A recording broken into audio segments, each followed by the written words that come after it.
Good morning. It is 9:07 on Super Talk 99.7 WTN. Hey, how are you? My name is Chris Hand. The show is brought to you by our friends at Better Water LLC, water filtration systems, water softeners, betterwater.com. We love those guys. We got a lot to get to today. First and foremost, it's officially 100 days of the Trump administration. Are you as excited as I am? Has it been everything for you that you wanted it to be? 615-737-9986. 100 days in, I am curious of your grade so far of the Trump administration. 615-737-9986. You can either call in, you can text in, or you can join us over in the YouTube chat. Just find 99.7 WTN over on YouTube.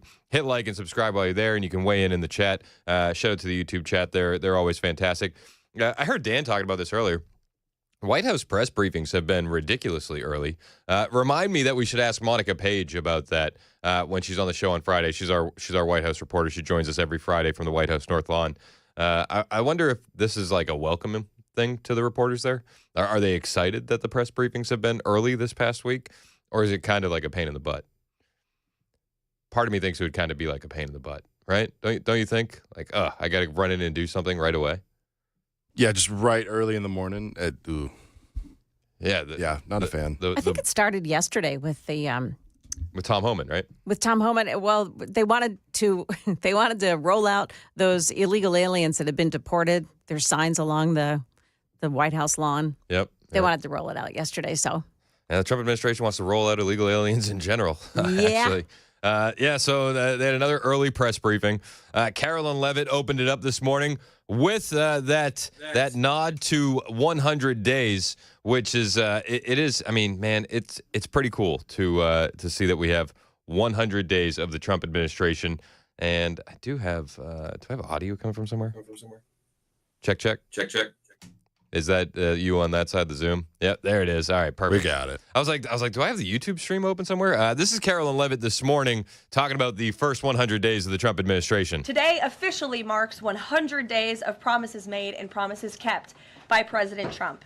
This has truly been the most historic start to a presidency in American history.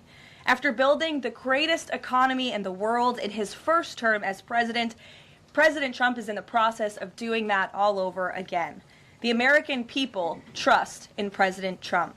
Since his first day in office, President Trump has focused on defeating the Biden inflation crisis, bringing down the cost of living, and making the United States the best place in the world to do business, invest, create jobs, and innovate. Well, I mean, listen, you can't argue with the fact that prices have come down. You can't argue with the fact that gas is down. Interest rates are down. You can't argue with the fact that the foreign investment, the private investment, has been rolling into this country since Donald Trump took office.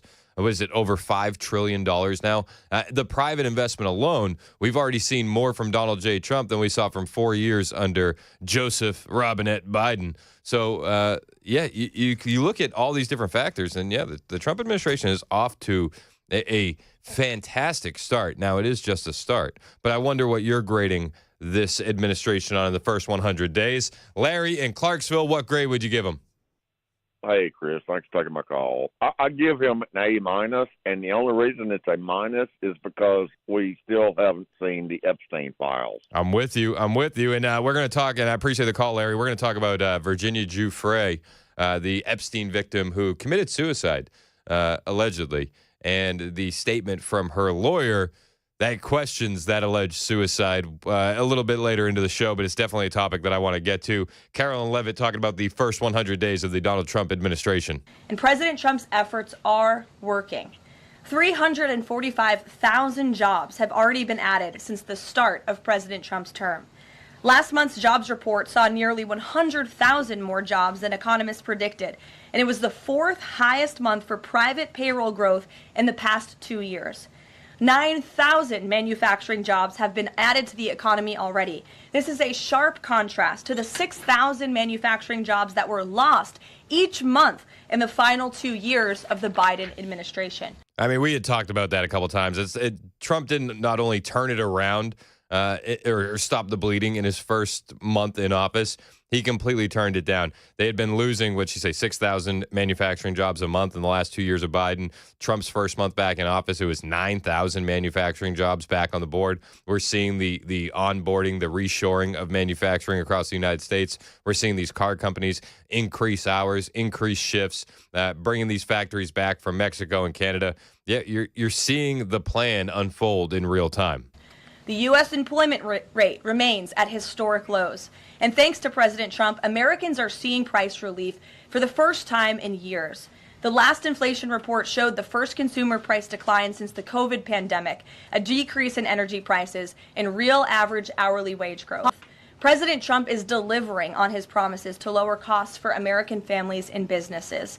Prices across the board for everyday goods have seen declines since this president was inaugurated. From airfare to used motor vehicles to prescription drugs, prices are dropping. In fact, last month's drop in the price of prescription drugs was the largest ever recorded. And after Joe Biden botched the response to the bird flu, President Trump and Secretary Rollins' aggressive plan have brought down wholesale egg prices more than 50% from Inauguration Day. I mean, remember that was like their big talking point the first couple of weeks? Egg prices, until it wasn't a talking point at all because they overplayed their hand and Donald Trump fixed that problem very, very quickly. But one of the main things that Donald Trump is doing with our economy is pushing energy, right? And that energy is going to ripple through the economy faster than anything else. Carolyn Levitt was talking about this at the press briefing this morning, talking about what the Department of Interior just announced when it comes to boosting oil production. I said boosting oil production in the United States, not boosting. Boosting. Somebody call Webster's, add a new word. Boosting. Listen to this boist that they're talking about here. The Department of Interior just announced a new offshore drilling policy that will boost oil production in the Gulf of America. I think she meant to say boist. Just letting you know. Boist. By 100,000 barrels per day. On the deregulation front, President Trump is committed to cutting senseless red tape, especially for America's small business owners who are the backbone of our economy. We know cutting regulation leads to lower costs and higher growth. The mass deregulation effort by this administration will help usher in the golden age of America, which is underway. Immediately upon taking office, President Trump blocked all of the unfinalized Biden-era rules, saving America's more than $100 billion, or $2,100 per family of four over the next decade. For that, we thank you. And the president also launched a bold multi-agency effort to roll back existing federal regulations that drive up the cost of living on hardworking families. This effort is projected to yield significant cost savings in the coming months, including the EPA's rollback of tailpipe emission rules for light-duty and medium-duty vehicles and the Department of Transportation's latest corporate average fuel economy standards. These two efforts alone yield $755 billion in total savings, or more than $8,800 per family of four over the next decade. In total, the combined savings from all of these actions equal just over $935 billion, or nearly $11,000 in real savings per family of four per the coming decade. I mean, Carolyn Levitt just bringing the receipts on the first 100 days, highlighting what the administration has done, what the administration is doing, and what they plan to do to continue to fix this economy. Now, a lot of people are still very, very upset. Tariffs, 401ks, the market, chaos, escalation. But I think we just all need to take a deep, deep breath and wait a couple months and see how this pans out. I do expect that in the coming weeks, we're going to start seeing these trade deals start rolling in. Scott Bessent joined Carolyn Levitt at the press briefing this morning to talk about the state of the economy, to talk about the state of these tariffs. And Scott Bessent, he's the most popular man inside the Trump administration, and it's easy to see why. When he breaks things down, he does it very calmly, very smoothly, and he has like this very reassuring nature about him that I think calms a lot of people's fears and anxieties when it comes to the market. On tariffs, the president said over the weekend that we are hoping that maybe tariff revenues could replace income tax. But we also keep hearing about the deals that the administration is pursuing. So my question is, what is the White House's ultimate objective here? Do you want to have long-term tariff revenue or deals that might reduce those tariffs? I think it's a combination of both. So we're going to take in long-term tariff revenue. We put a process in place. We have 18 important trading relationships. We will be speaking to all of those partners, or at least 17 of them, over the next few weeks. Many of them have already come to Washington. What President Trump is referring to is the ability for tariff revenue to give income tax relief. And I think there's a very good chance that we will see this in the upcoming tax bill. The president campaigned on no tax on tips, no tax on Social Security, no tax on overtime, and the restoring interest deductibility for autos, for American-made autos. So tariff income could be used for tax relief on all those immediately. So Scott Bessent essentially saying, just wait. Just wait. We're all going to see how this plan unfolds in real time. But, still a lot of the American people are panicking. He made the case over the weekend on, I believe it was ABC this week, that, it was with Martha Raddatz. A lot of this hysteria is media manufactured. And you can see it whenever you turn on CNN. You can see it whenever you turn on MSNBC or listen to the lefty talking heads on social media. It does feel like it is fabricated. It's manufactured. Scott says, listen, chill out with looking at the polls. Chill out with that kind of stuff. Let's look at actual data. And he says when he looks at the actual data, he's actually very pleasantly surprised and impressed and relieved with what he's seeing. What are American manufacturers not understanding about your push for onshoring in the U.S.? Well, I think I was in the investment business 35 years, and I learned to ignore the survey data and look at the actual data, and the actual data has been quite good. The job data is good. Americans keep spending. Yep. And as Caroline said, we have these incredible commitments to bring manufacturing back on shore with record investment by domestic corporations and foreigners who want to come into the U.S. Yeah, so take a deep breath. People are still spending money. People are going to be still making money. More jobs are coming to the United States. Look at the actual data and then take a deep breath. Now, that's not what CNN wants you to do. CNN wants you to panic, freak out. It's chaos. How can Trump keep getting away with this? But the reality of the situation is be patient. They're rebuilding this economy from scratch. And it seems like we have very, very smart people in the right positions to do the right job. Now, the big question is China, right? And that's been the big question. I tend to believe that China can't survive without access to the U.S. markets. And I think that they're going to bend the knee first. I could absolutely be wrong. I'm not an economist. This is just kind of my sense of what's happening. But Scott Bessent was asked about China and the tariffs, and he seemed to echo kind of what my thoughts have been as well, that at a certain point, China can't compete. China can't hang with these tariffs. The Chinese continue to say that the U.S. and China are not engaged in any consultation or negotiation on tariffs. You recently said you've talked to your counterpart, but more about, quote, traditional things like financial stability. So can you clarify, is the administration talking to Beijing specifically about tariffs or not? Well, we're not going to talk about who's talking to whom, but I think that, over time we will see that the Chinese tariffs are unsustainable for China. I've seen some very large numbers over the past few days that show if these numbers stay on, Chinese could lose 10 million jobs very quickly. And even if there is a drop in the tariffs, that they could lose 5 million jobs. So remember that we are the deficit country. They sell almost 5 times more goods to us than we sell to them. So the onus will be on them to take off these tariffs. They're unsustainable for them.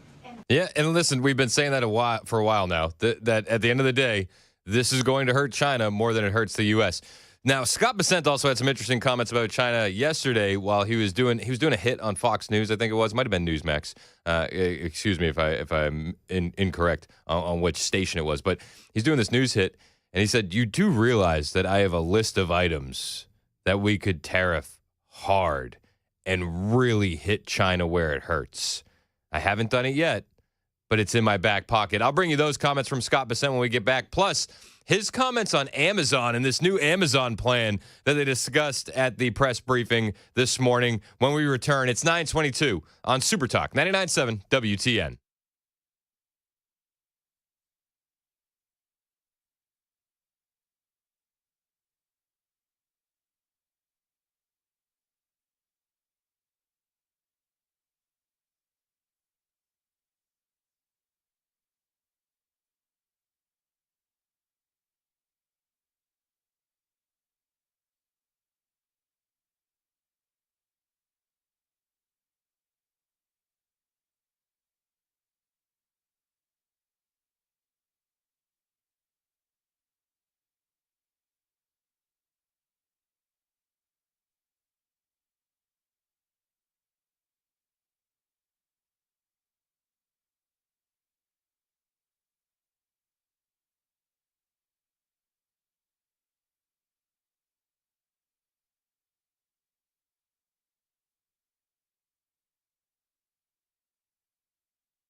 27 minutes past the hour on Super Talk 99.7 WTN. My name is Chris Hand.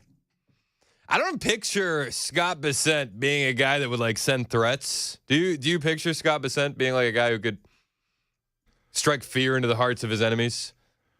I mean, if it's with facts, I could absolutely follow it up. Well, I don't know. If I'm China, I'm paying a lot more attention to Scott Bessent after what he said yesterday on CNBC. So he was at the White House press briefing, and he's talking about all the accomplishments of the Trump administration over the first 100 days.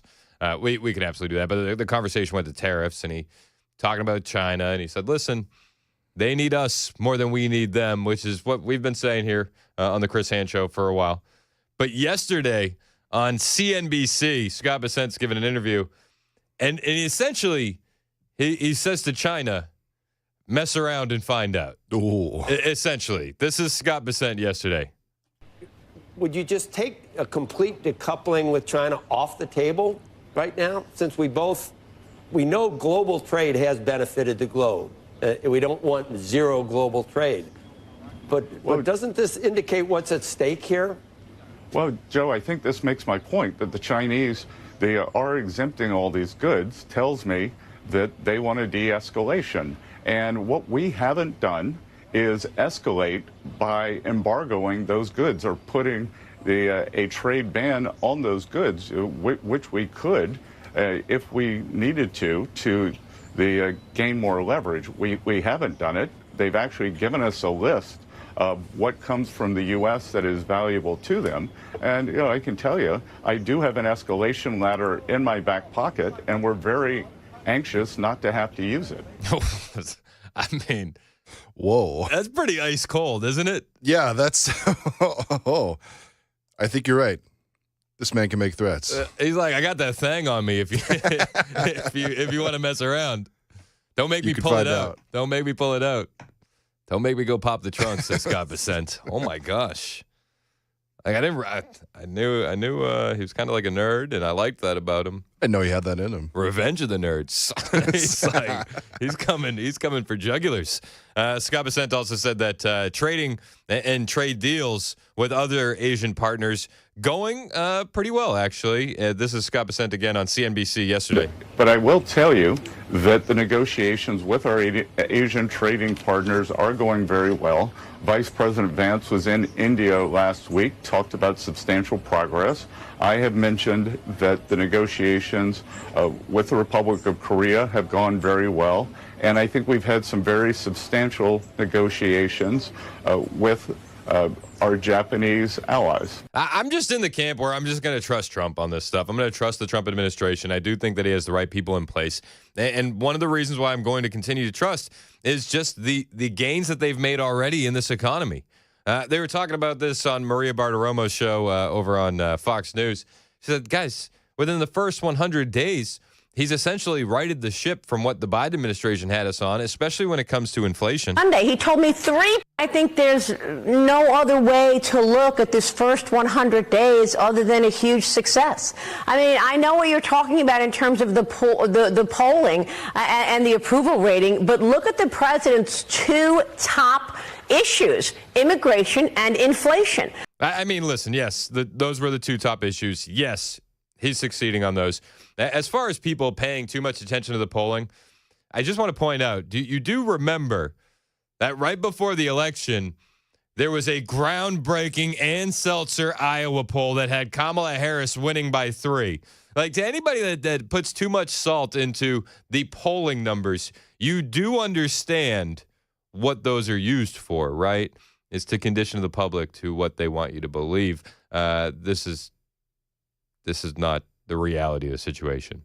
The numbers that they're putting out there for Trump on his approval ratings, I just don't believe it at all. His 2 biggest issues, the reasons he got elected, the reasons he got into office, immigration and inflation, and he's knocking it out of the park on both. Border crossings are down 99%.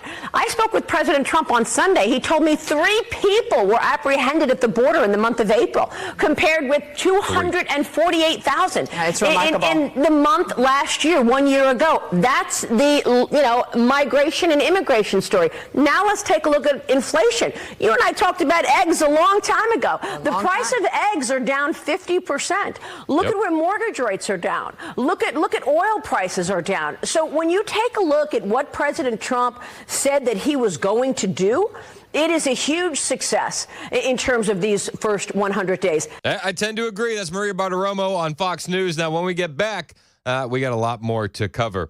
We're going to talk about the fallout from the arrest of Judge Hannah Dugan. Stephen Miller and Scott Jennings, two of my favorites, reacting on various news shows. I'll bring you those clips and more. It's 9:33 on Super Talk 99.7 WTN.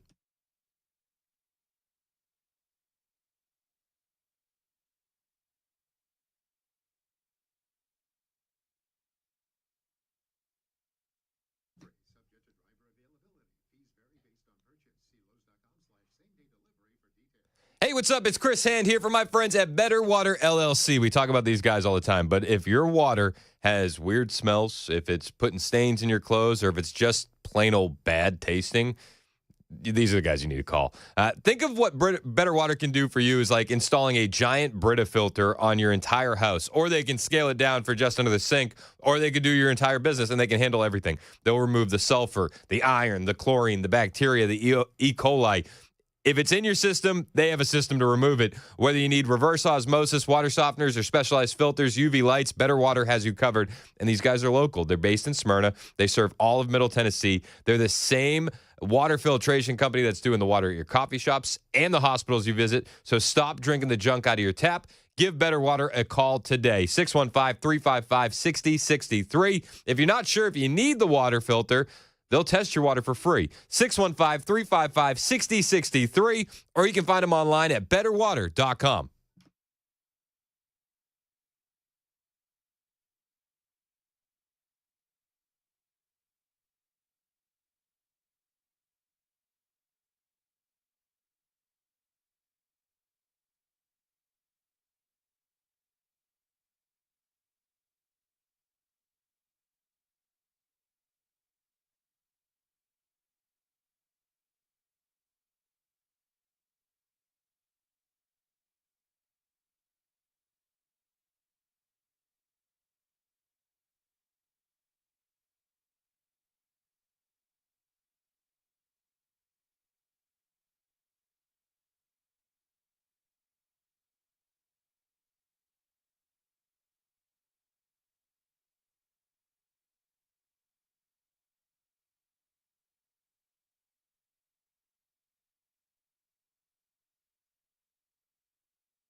38 minutes past the hour on Super Talk 99.7 WTN. Hey, how are you? It's Chris Hand. Show's brought to you by our friends at Better Water LLC. Water filtration systems, water softeners, betterwater.com. We love those guys. You can listen to us anywhere. The iHeartRadio app, the TuneIn app, the FM dial. You can watch us. We are live on Super Talk TV. That's Facebook, YouTube, Twitter, Twitch. One of the reasons why you should watch us is when you hear the audio clips on your radio, well, we'll have the video to accompany those audio clips on the stream. That's on Facebook, YouTube, Twitter, and Twitch. Hit like, hit subscribe, hit the share button, do all the things. We appreciate it when you do. Helps me feed the kids. They're hungry. They're growing. Can't do it without you. Got a request from the YouTube chat for you, Mason. Have you seen what they're requesting? They're requesting a little bit of China on the hotkey. Can you oblige them? Which one was it? China. China. Yeah. One more time. China. Oh, the next one's my favorite. China. That's it. There we go. That's it. There we go. It's always number 3 that crushes for me. And I think we got 5 of them, right? So hit the last 2. China. Yeah. China. There it is. That's All a good right. one. That's exclusively for the YouTube chat. Shout out to everybody in the YouTube chat. 615-737-9986 if you want to join the show via the text line or the phone lines. However you want to do it, we appreciate it. Mike in Nashville, he's been hanging on for a second. Appreciate you, Mike. What do you think about the first 100 days of the Donald Trump administration? Yeah, Chris. I think Donald Trump is doing a hell of a job, trying to correct the problems that good old Joe Biden created, with the border being wide open. And now he's getting these people out of the country step by step, Yep. And even putting some of the judges in jail that's trying to put a roadblock in his way. Donald Trump, I rate him, like I said, out of a 1 to 10 scale. I'd have to give him a 9, based on what your previous caller said. I wasn't very happy what happened, but I don't think he had nothing to do with it, with the Epstein files. I thought for sure they was going to release these names, and they still haven't been released. So Yeah. I'm kind of disappointed, not in Trump, but Bondi and the other woman that was responsible, because they should have released these names by now, and they haven't done it. Yep. But as far as what Trump has done for America, putting people to work and making this country safe again for my family and your family, it's a 10. Now, I want to say this right quick before I hang out with you, Chris, for all your listeners. Hopefully, I'm going to be listening to it today. Donald Trump is scheduled to have a rally tonight. Yes, sir. At 6 o'clock Eastern in Michigan, and he's going to be talking about his first 100 days. And they say he has a big surprise, maybe for the auto industry. He might be bringing some jobs back to Michigan. That might be the big surprise that he has, because he's in Michigan. So I encourage your listeners to tune in tonight to Donald Trump. It'll be on a channel, on a YouTube channel called Right Side Broadcasting. You don't have to spend no money. It's for free. Yep. Just put it in your phone, and you can look at the rally live. And I'm sure Donald Trump is going. Yeah. Listen, hey, I appreciate the call, Mike. I think we lost Mike. Mike, I appreciate the call. I'm looking forward to that rally. Monica Page broke that news on Friday on the show. And then I saw it was announced officially last night. And I thought to myself, well, Monica told us about that a week ago. Monica Page, our White House reporter, who joins us every Friday at 10:05 from the White House. Now, Mike brought up a good point about the judges. Mike gave Trump a 9 out of 10. Depending on who you ask, it's going to be right hovering around there, 8 out of 9. A lot of the conservatives that I talked to, very upset about the lack of the Epstein files. I talked to other conservatives, and they say, just wait. They're probably going to drop right before the midterms. And I don't know. The just wait for the Epstein files crowd, it's gotten old. We've been waiting a long time. I also don't think that it's one of those things where, and I've heard this from more than a few people. They're waiting for the midterms. They want to drop it right before the midterms and really, really stick it to the Democrats. With the nature of the Epstein crimes, do you think, and I understand that we have a short attention span in this generation, right? I understand in America right now, we are goldfish, you know what I mean? The TikTok gen and all this. But with the nature of the Epstein crimes, with the nature of the individuals who we do believe were involved, do you really think that anybody's going to forget that if you were to release it today before midterms? Is anybody going to forget? I don't think so. So I don't buy the, just wait. They're waiting until midterms to drop out. I don't really buy that. Could it be true? Sure. Highly doubt it. Highly doubt it. I just feel like we're never going to get them. The other thing Mike said that jogged my memory was what he was talking about with the judges. You know, a lot of people are very, very happy with the first 100 days of Donald J. Trump. Most of them tend to be conservatives and independents. But the liberals, they're very upset, including, and I know this may shock you, the mainstream media, also very upset. And we've seen the hoaxes be front and center once again versus Donald Trump. If you don't have a good enough story against him, make one up. That's what they've been doing. And we've seen hoax after hoax debunked. Maryland Dad being the latest. Now we're seeing them say, oh, Donald Trump's approval is in the tank, and it's because of the economy, and it's because of the escalation, it's because of the chaos. And I don't believe their polls. What I do believe is action and results. And when it comes to Donald J. Trump, I think that we've had a bit of both.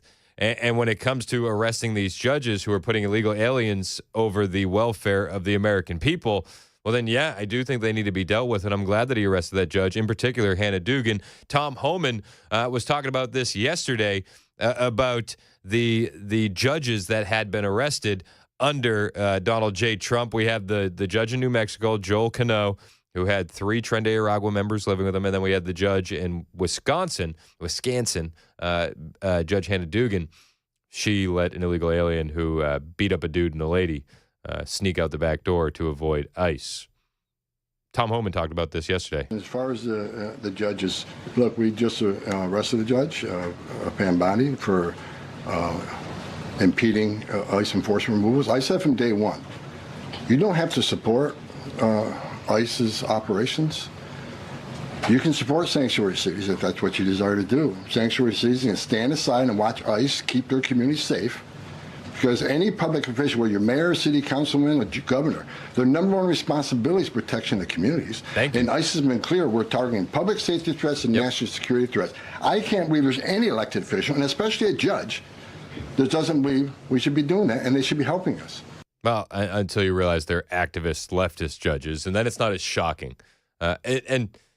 Even Tom Homan, it's not that shocking to him. Like I think he's probably more shocked that the judge got arrested than the judge doing what the judge did. But I said from day one, you can sit aside and watch, you can argue against us all you want and protest all you want, but when you cross that line, and I've said this 1,000 times, when you cross that line to impediment or knowingly harboring, concealing an illegal alien from ICE, you will be prosecuted. And Tom Homan ended up being right. This judge did get prosecuted, and then you hear the left say, "Oh, but you didn't have to make it a spectacle. You didn't have to make a show out of it. You could have waited until after she left her courtroom to arrest her." And I think to myself, why? I said this yesterday. Why? Like, you absolutely want to make a big deal out of this. You absolutely want to use it to send a message to other would-be radical leftist judges. If you mess around, you're going to find out. So, yeah, the leftist media, they've been very upset about this. They actually asked Scott Jennings about this last night, and he echoed pretty much what I said yesterday during the show. Yeah, they made a spectacle out of it, and for good reason. Why wouldn't you want to make a spectacle out of it? Indicted a state prosecutor. I indicted a prosecutor. And I got a summons because I didn't want to make a spectacle. They made a spectacle of this case. Well, they announced it on X as well, and then deleted it, but announced it on X. Why wouldn't you want to make a spectacle of it? I mean, the fact of the matter is, there are liberal Democrat elected officials, not all judges, some are mayors and others, all over this country who have said repeatedly since Donald Trump became the president that they would like to obstruct his principles and his program when it comes to deporting illegal immigrants. Here you have this person. If these facts are proven true, obviously that's exactly what she was trying to do here. Why wouldn't you want to make? Let me respond to that. Why? Because you asked me a question. Let me respond. Well, let me tell you my view. The spectacle is important because a message has to be sent to everybody else. We're not going to put up. You've been elected by people to uphold the law, and some of the laws that have been most flagrantly violated in this country are immigration laws. You've got to get on board with upholding all the laws, not just Let the me ones you like. respond, Scott. Yeah, not just the ones you like. It is about sending a message. Yes, the Trump administration did send a message. They did make a spectacle out of it, and I think that was the right move. 615-737-9986 if you want to join the conversation. Randall in Lewisburg. What's up, Randall? What do you think about the first 100 days of Donald J. Trump? Man, there's a lot going on, isn't there? You're not lying, brother. You're not lying at all. Where's it's your a little focus bit overwhelming. Where's your focus been? Well, my focus has been on the money, following the money. I support Trump in a lot of things that he's doing. He's been talking about the golden age. He's been talking about eliminating taxes for people that make $150,000 and under, and then recently he upped that number to $200,000. And so there's something that I'm wondering about that I don't know why people are not talking about it, and that is the fact that our financial system is changing right in front of our faces, and nobody is talking about it. So cryptocurrency, digital assets, is starting to play a huge role in our government and in our banking institutions, and nobody's talking about it, and I find it really amazing. So there's so much. And I'm not the biggest crypto guy. Like I'm aware of it, but in what ways is it playing a bigger role? Do you see? Well, Bank of America has been testing XRP internally within their banking system for over 2 years. Well, yeah, they hold over 20 to 30 patents on cryptocurrency. And isn't XRP the one that they said would be like the Fed coin, the Federal Reserve digital coin? Yeah, it's one of them that Trump has listed. It's just being implemented literally all over the world. There are countries, like the European Union has micro-regulations in place where they're running on cryptocurrency in businesses everywhere. Is it a good thing or is it a bad thing?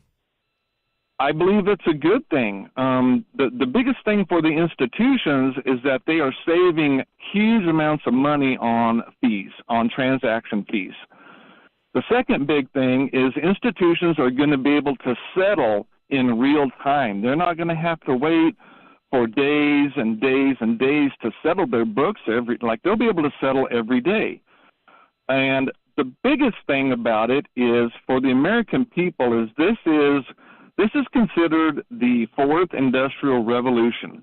And this is the first time that regular people have been able to get in on this before institutions. So for somebody that's not educated on crypto, where would you tell them to start? Man, it's a little bit of a long road, but the biggest hurdle is that people have this conception of or perception of cryptocurrency as how it's this big scam with all of the Sam Bankman-Fried and all the rug pulls on meme coins and everything like that. Yep. That is all real, right? But this is a chance for people to actually be in control of their own finances through cryptocurrency. So the Bitcoin is what people normally recognize as a cryptocurrency. Mm-hmm. That was the original thing that came out, and it's kind of its own animal. I'm not really big on Bitcoin myself. And then you have meme coins, which are all these rug pull things that people have been doing. But then there are the digital assets, the utility tokens. These things actually have a purpose in life. They are designed for functionality with data transfer, with finances, with lots of different things. And those are the type of currencies that people are focusing on, that businesses are adopting. The 7-Eleven is actually operating in every store in the world except for America. You can walk into a 7-Eleven in Thailand and transfer cryptocurrency money all over the world from the 7-Eleven. That's interesting. MasterCard has just come out and said that they are going to be using their system to transfer stablecoins. We have a stablecoin bill that's going to be coming up and passing here in the next few months. Cryptocurrency is going to be ISO 2 compliant, which is what our SWIFT system is on right now. It is going to be compliant with that here in a matter of months. Trump's appointed, I forget what the group of people is called, but he wants legislation to sign, just like the MICA regulations in Europe, by August the 1st. Those are all huge things that are coming that are going to directly affect our financial system. People's money are going to be running on crypto in the institutions, and they're not even going to know it. But the thing about it is everybody has got an opportunity to get in on this before it explodes and be able to invest in it and understand it before it gets out of hand. And you know what I'm saying? Like, there's an opportunity for people out there, and nobody is talking about it. Yeah, I mean, listen, to be completely truthful with you, Randall, I got to do more research on the topic myself, and I appreciate the call. It's fascinating. It's just with crypto, man. It's like I really don't even know where to start. Honestly, like I understand it a little bit. I get why people are doing it a little bit. I have some questions and some reservations because of the meme coins, because of the rug pulls, because of all that. But yeah, I mean, it's going to be something in the future. I don't know what that something is. But I appreciate the call, Randall. Fascinating call. When we get back, I want to talk about the other hoax that the left has been pushing, the deporting kids hoax. Tom Homan talked about that, as well as Stephen Miller, and we'll talk about it when we return. It's 9:54 on Super Talk 99.7 WTN.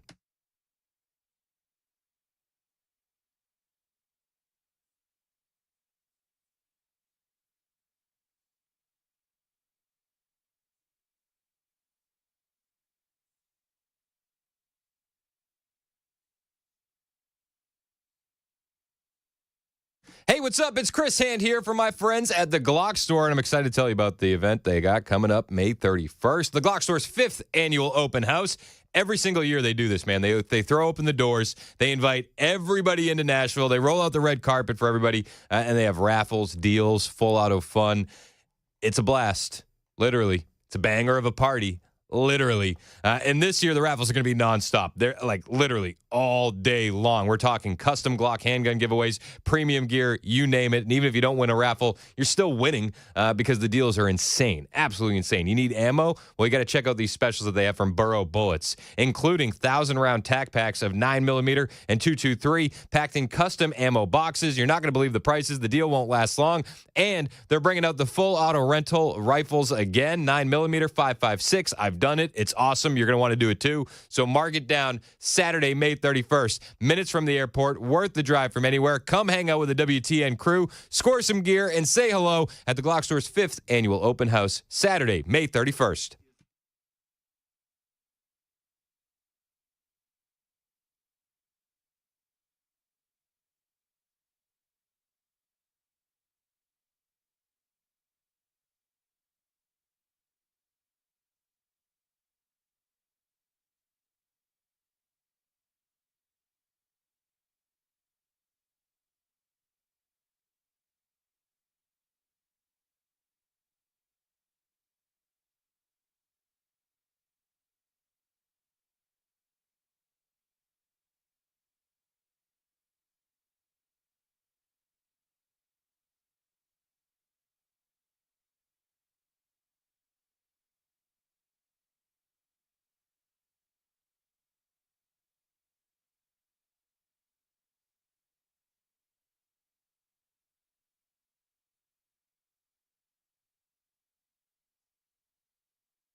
Well, good morning, 10 o'clock. I'm Joan Jones with your top stories. Crews are working on a crash this morning in Rural Hill. It's on 24, the westbound side at Bell Road, and it's blocking off the right shoulder. An hour-long high-speed chase overnight ended in a parking lot in North Nashville. Metro police say they tried to pull a car over for a traffic stop when that car took off traveling through Davidson County at speeds of 120 miles an hour before spike strips brought it to a halt. 23-year-old Zakaya Kalber was taken into custody. He's facing a list of felony charges. A Sumner County school bus driver lost control and crashed into a creek yesterday, injuring 5 of the 19 students on board. Tennessee Highway Patrol says the students and the bus driver's injuries are minor to moderate. Charges are possible. A man's under arrest for crashing into the Metro Nashville Police Department headquarters sign early Saturday morning. Police reports say that Melvin Lainez Fuentes appeared to be drunk and had cocaine inside the car. He did not have a driver's license, and local media companies did not report on whether he's in the country legally or not. Lainez Fuentes was convicted in 2023 of DUI. The Coast Guard confirms it has seized 10,000 pounds of cocaine from a fishing boat in the Atlantic Ocean. It's a haul worth about $74 million. The vessel was boarded by Coast Guard's crews in the Canary Islands. Happened 2 weeks ago. 5 people on board are now in custody. And Amazon says it'll display the tariff amount next to the price of an item in the coming days. It's a move that White House Press Secretary Caroline Leavitt calls a hostile and political act. It's not a surprise because, as Reuters recently wrote, Amazon has partnered with a Chinese propaganda arm. So this is another reason why Americans should buy American. It's another reason why we are onshoring critical supply chains here at home to shore up our own critical supply chain and boost our own manufacturing here. Is Jeff Bezos still a Trump supporter? Look, I will not speak to the president's relationships with Jeff Bezos, but I will tell you that this is certainly a hostile and political action by Amazon. Users online welcome the move. They say for the first time, Amazon users can choose the items that are made in America. Dow Jones Industrials right now up 262 points. That's the latest news. Weather's next. I'm Joan Jones, WTN News.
6 minutes past the hour on Super Talk 99.7 WTN. Hey, how are you? It's Chris Hand. The show is brought to you by our friends at Better Water LLC. Why would you need Better Water LLC? It's actually rather simple. I don't like them putting chemicals in the water that turn the friggin' frogs gay. BetterWater.com. You can listen to the show anywhere on the iHeartRadio app, the TuneIn app, the FM dial. We're live, Super Talk TV. You can watch us. Facebook, YouTube, Twitter, Twitch. Joan Jones is in the newsroom. Mason Fleming is producing. What's up, Mason? Doing all right. How you doing? I'm good, man. I'm good. So we've had to deal with some hoaxes. Oh, yeah. You know, the media's, they wanted to let us know about the Maryland man. Yep. The dear old dad. Obviously. Should have never been deported. No, he was a good guy. He was just doing stand-up guy. He was just doing the jobs that Americans don't want to do.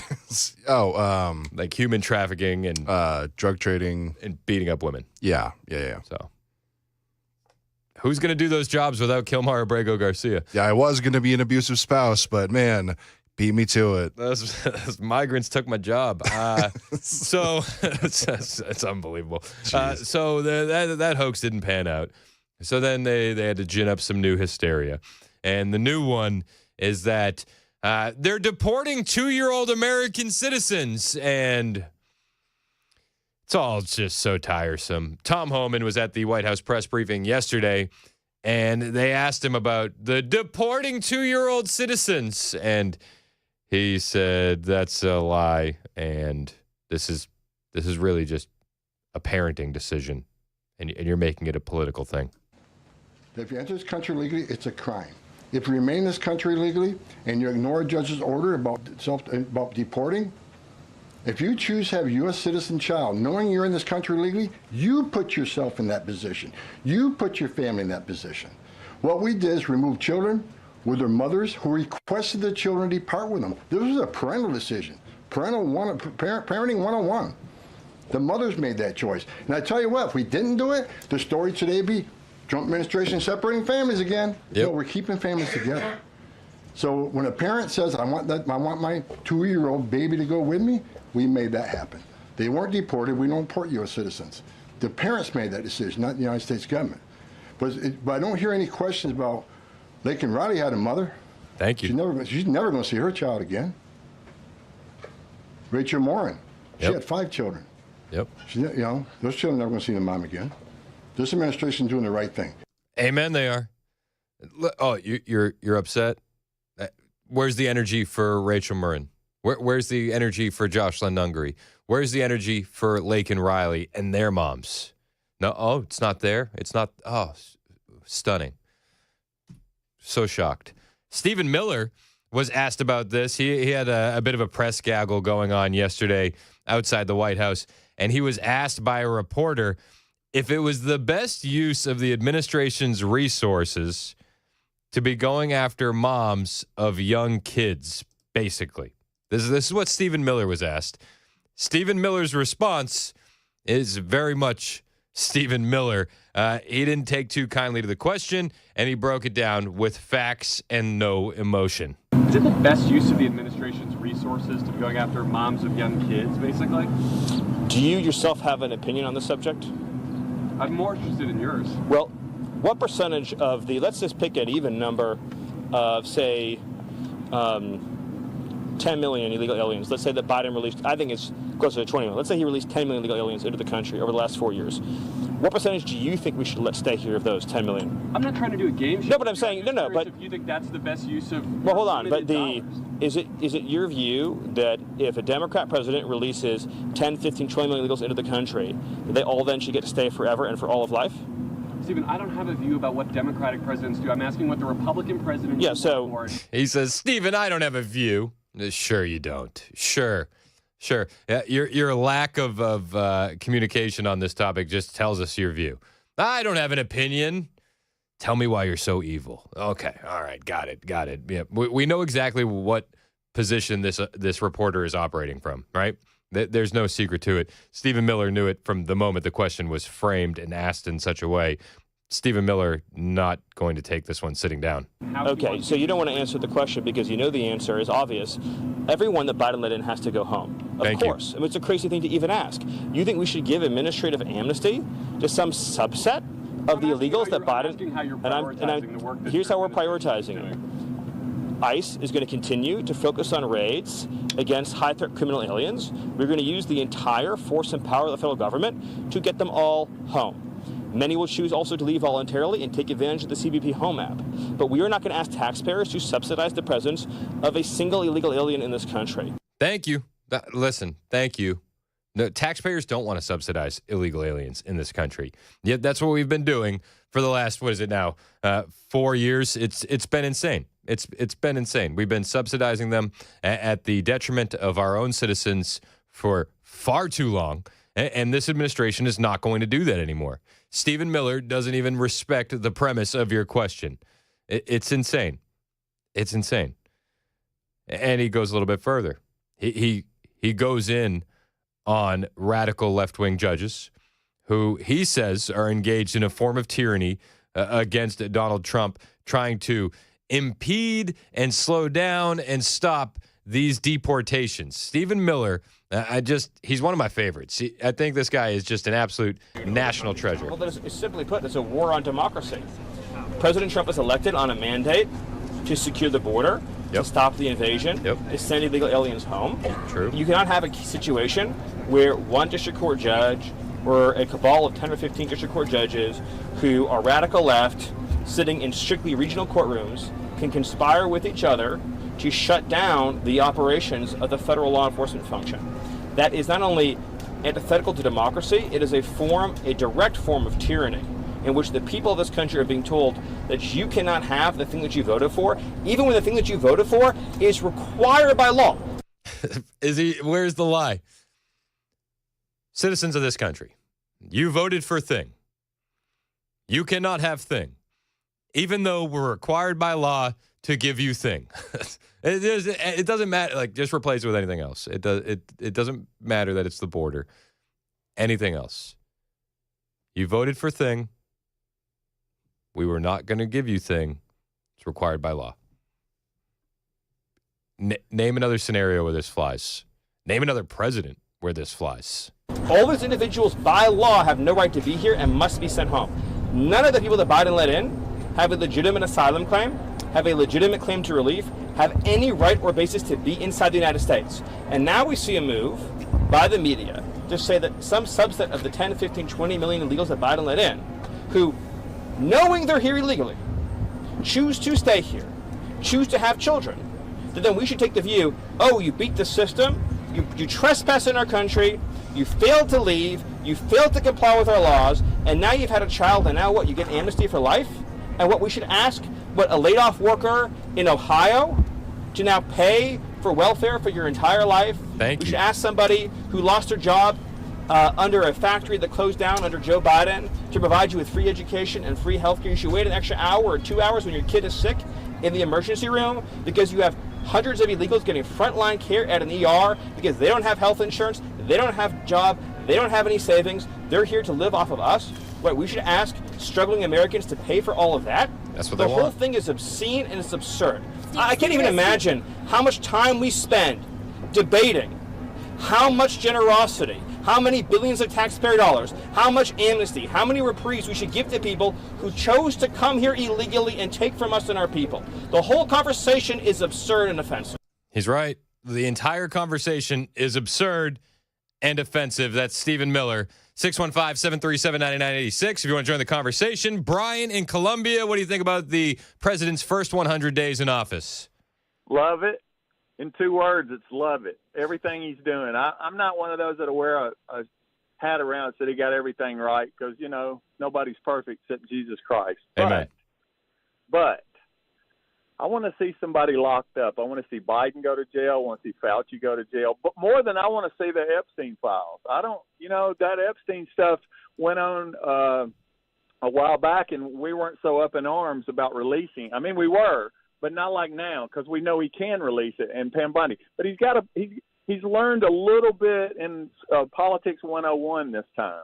He's not a politician, and so he's got to keep some bullets in his belt for later, and he probably knows that. He's trying to help people, too. There's a lot on his plate. 100 days, nobody's ever accomplished this much. I wish the Miller guy that you just let talk Stephen for a while, Miller. the attorney, I wish he was in my family. You know, he's just a smart. And you know what? You know what? I wish he was in my family too. Uncle Steve, that'd be pretty based. Well, he wouldn't be my uncle; he'd be my nephew. But anyway, there's quite an age difference. But I'll tell you, he surrounded himself with such brilliant people, Yep. top to bottom, young. That Caroline Leavitt, no kidding, could run for president one day. Yeah. And people would say something about AOC running, and I go, God, it's that puke emoji, Yes. that I want to put on those messages. And I'm Yep. like, what are you talking about? Yep. She's a pure politician, and pardon my French, but it's a pure whore, prostitute kind of deal that they will sell their souls, and this guy won't.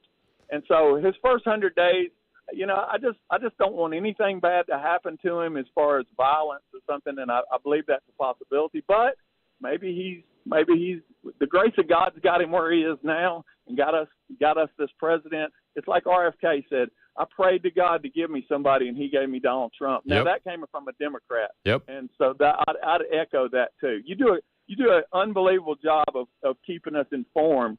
And when we go to other outlets, it's not even close to what you guys do there. Man, So well, thank you for yeah, doing that, too. the team here is unbelievable, from our newsroom to Murphy, Mandis, Benson. We have a solid squad. I appreciate the call, Brian. You're all stars. Hey, I appreciate you, man. Thank you so much. That's Brian in Columbia. Now, Brian said, "Listen, let's just pray that nothing happens to Donald Trump," and I think that we should absolutely continue praying for that because, well, we know what's been attempted on him already. As much as the media doesn't talk about it anymore, you're not allowed to talk about it. Remember when they wanted to let's dial back the rhetoric? Do you remember that? Let's dial back the rhetoric. Now it's we're back to Orange Man Hitler, and they won't even they won't even acknowledge the signs that they're putting on the White House lawn of the illegal aliens that he's been deporting. The illegal aliens that are guilty of crimes such as sexual abuse of a minor, sexual battery of a child, rape of a woman, murder. So they put all these signs out on the White House front lawn to celebrate the first 100 days of the Donald Trump administration. And they did it right on the North Lawn where all of the reporters do their media hits. And this is where our friend Monica Page does her media hits from when she joins us on Fridays. So you'd see the signs behind them. It was essentially the thought process. Well, yesterday we learned that after they put the signs out, MSNBC was going to be blurring the signs. Do you remember that? They're blurring all the signs. Well, CNN has also joined in the blurring of the signs. The Trump administration is approaching its first 100-day mark with a full court press on the issue of illegal immigration, and they really don't want you to miss it. So they subtly and tastefully deck the White House North Lawn with dozens of yard signs featuring photos of people that the Trump administration claims are in the country illegally, each poster saying arrested and listing the alleged offensive with which they have been charged.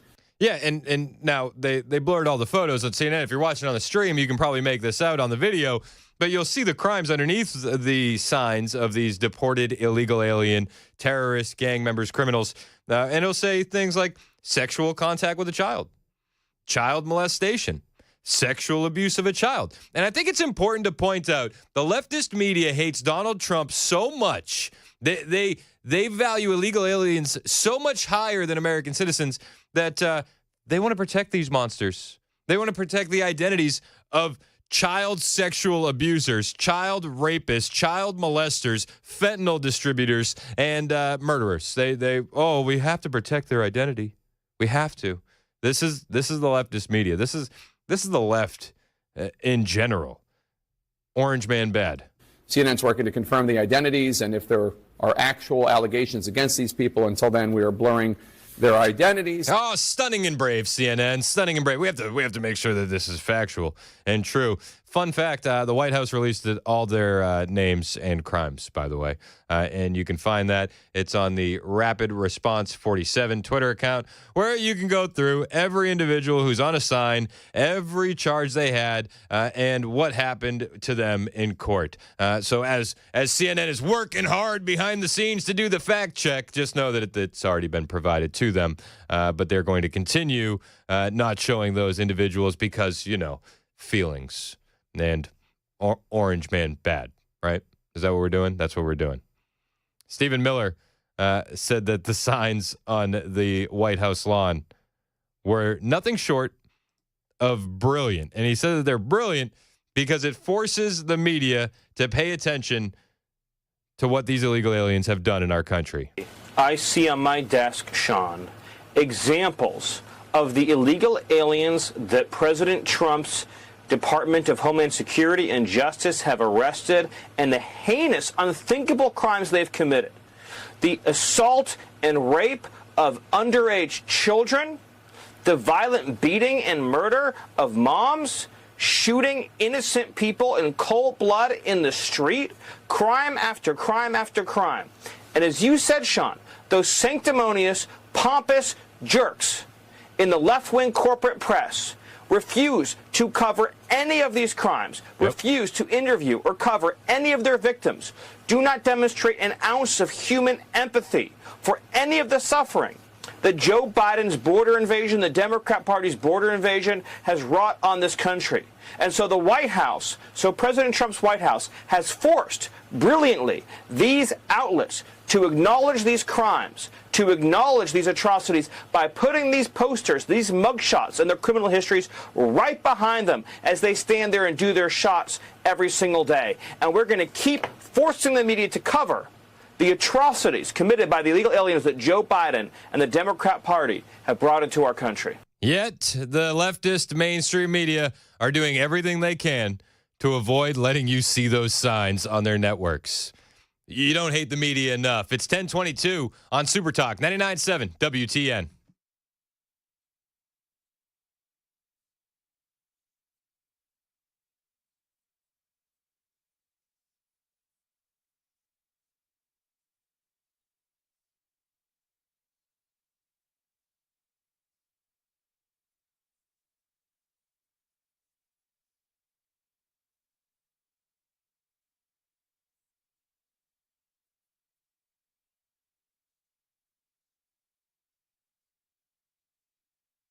Hey, Brian and Kyle, we'll get to your calls next. Hang on the line if you want to join the conversation, 615-737-9986. Real quick, though, it's Chris Hannon. I got to tell you about my friend Shane Ring over at Cover Nash. If you're tired of sky-high health insurance costs, though, then this message is for you. My buddy Shane Ring over at Cover Nash is a brand new option that could absolutely change the game for you. There's a new health insurance plan on the market that will bring your deductible down to just $250. That's right. Not $5,000. Not $8,000, not $1,000, $250. And the best part is you don't even have to wait for open enrollment. Shane can help you switch and start saving money right now. See, Shane's been doing this for over 20 years. He's going to shop the entire market for you, over 75 different companies, to find the best fit for you for your health needs and for your income needs. Now, whether you're self-employed between jobs or just overpaying for coverage, Shane can save you 30 to 60% on your monthly premiums. So stop overpaying and call Shane Ring today, 615-465-0023, or you can hit his website, covernash.com. That's 615-465-0023. Affordable quality coverage managed by you, not the government, covernash.com.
Did you know you're overpaying for your health and wellness products?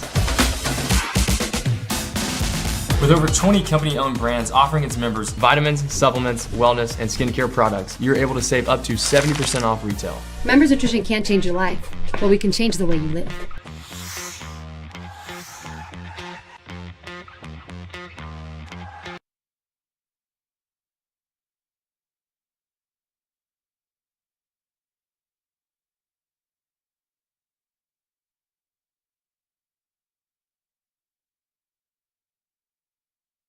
Tracking the possibility of storms today and the company that's planning to cut 20,000 jobs. That and more coming up at 10:30 on Super Talk 99.7 WTN. That's Joan Jones in the newsroom, 27 minutes past the hour on Super Talk 99.7 WTN. Hey, how are you? It's Chris Sand. Show's brought to you by our friends at Better Water LLC. Got a text here from Sally talking about the blurring of the signs. Sally says, come on, Chris. You know the left stream media protects all accused suspects. Remember, they blurred out the face of Daniel Penny, and they blurred out the face of Kyle Rittenhouse. Yeah, exactly. Thank you for the text. I forgot how concerned they were about protecting the identity of Kyle Rittenhouse and Daniel Penny. They were very adamant on protecting those guys. Just got to stand up for people's rights. We got to, hey. What can you do? Brian in Lebanon wants to talk about those signs being blurred. What's up, Brian? How you doing today? Thank you for taking my call. Absolutely. What's up? Hey, two things. First thing, I think Trump in the 100 days, he's done a very good job. There's things that he could do better and worse, but that's the first thing. But it's just funny to see that they're blurring out all these things, and it's, if it was me on there, they wouldn't blur up the face. But because they're illegal and they don't like Trump, deporting them and stuff like that, it's making it seem like they're, but it is funny where he put them that everybody could see them and people could see what they're doing. And it's good that he's showing these faces saying, hey, these people are in the United States illegally. They're hurting children, which should never happen. Anybody should do. Children should have, the right to, learn everything and, do what's right too. Amen. A society is going to be judged by how we treat its weakest members. And it speaks right to what you're saying about children. Exactly. And I appreciate the call, Brian. 615-737-9986. Kyle in Carthage on Trump's first 100 days. What's up, man? I'm here. Use my voice just a little bit, Chris. Oh, you're good, man. What's up? What grade would you give Trump on the first 100 days? First and foremost, I believe Trump's a great God-fearing man, and his rules and regulations he's tried to implement now and before, I pray that they're irrevocable. Yeah, I mean, we got to get Congress in there to codify some of them, but let's keep our fingers crossed. That's true. In a sense, to some degree, it seems the Democratic Party is wanting to jump to a conclusion about every little thing. Like I said before, if you didn't like how Trump was and his administration was trying to help every American citizen, give the man his money back. At one time, I thought the Democrats thing before they started going south, they're just going to pull down the red, white, and blue, paint it red, and stick a big gold hammer and a sickle in the upper left-hand corner. Hey, Lord knows they would probably prefer that, right? President Trump and his cabinet and Elon, those people can't possibly want my little 2 cents. They've got too many zeros behind their names. I'm with you, man. I'm with you, Kyle. And so I just say it don't take Einstein's theory to figure this out. And last but not least, I just say don't hate on Trump. We Trumpeteers or Muskanites don't hate on us. Hate the game. Hey, I appreciate the call, Kyle. I appreciate the call. 615-737-9986 if you want to join the conversation. We just had another massive investment into United States manufacturing. I'll tell you about it when we get back. It's 10:30 on Super Talk 99.7 WTN.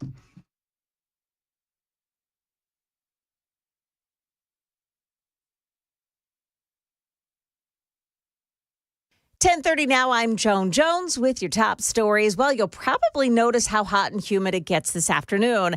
Stefano DiPietro telling us that that'll create just the right conditions for storms today and Thursday. So here's the severe threat for this afternoon and this evening. Now, if you're looking for the most rainfall coverage, that will be closer to the evening hours. But it's really fair game at any point today with daytime heating to get an isolated thunderstorm. Highest severe risk along and north of I-40, lower end severe risk to the south of I-40. Now, these are your garden variety storms, no tornadoes, according to Stefano.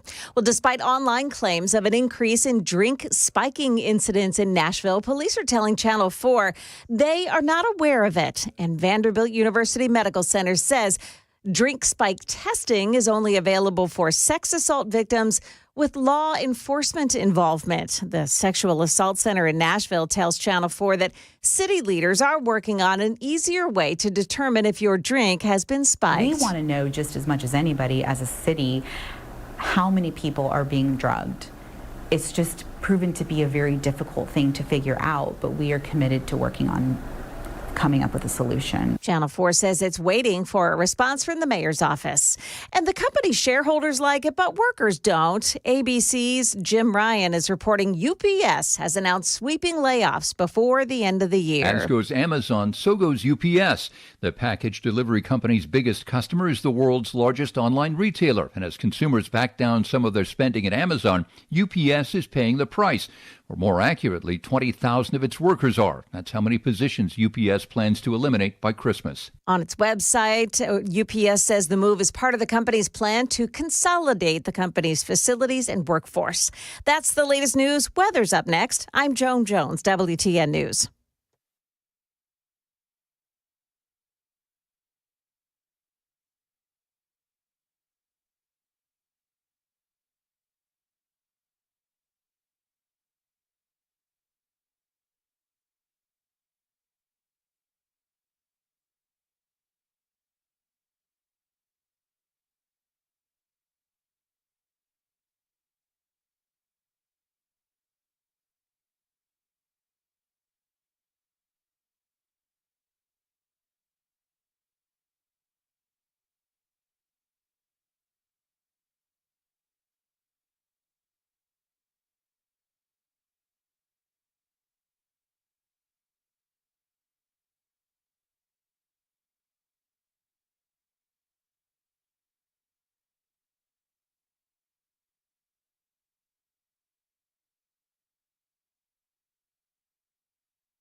37 minutes past the hour on Super Talk 99.7 WTN. My name is Chris Hand.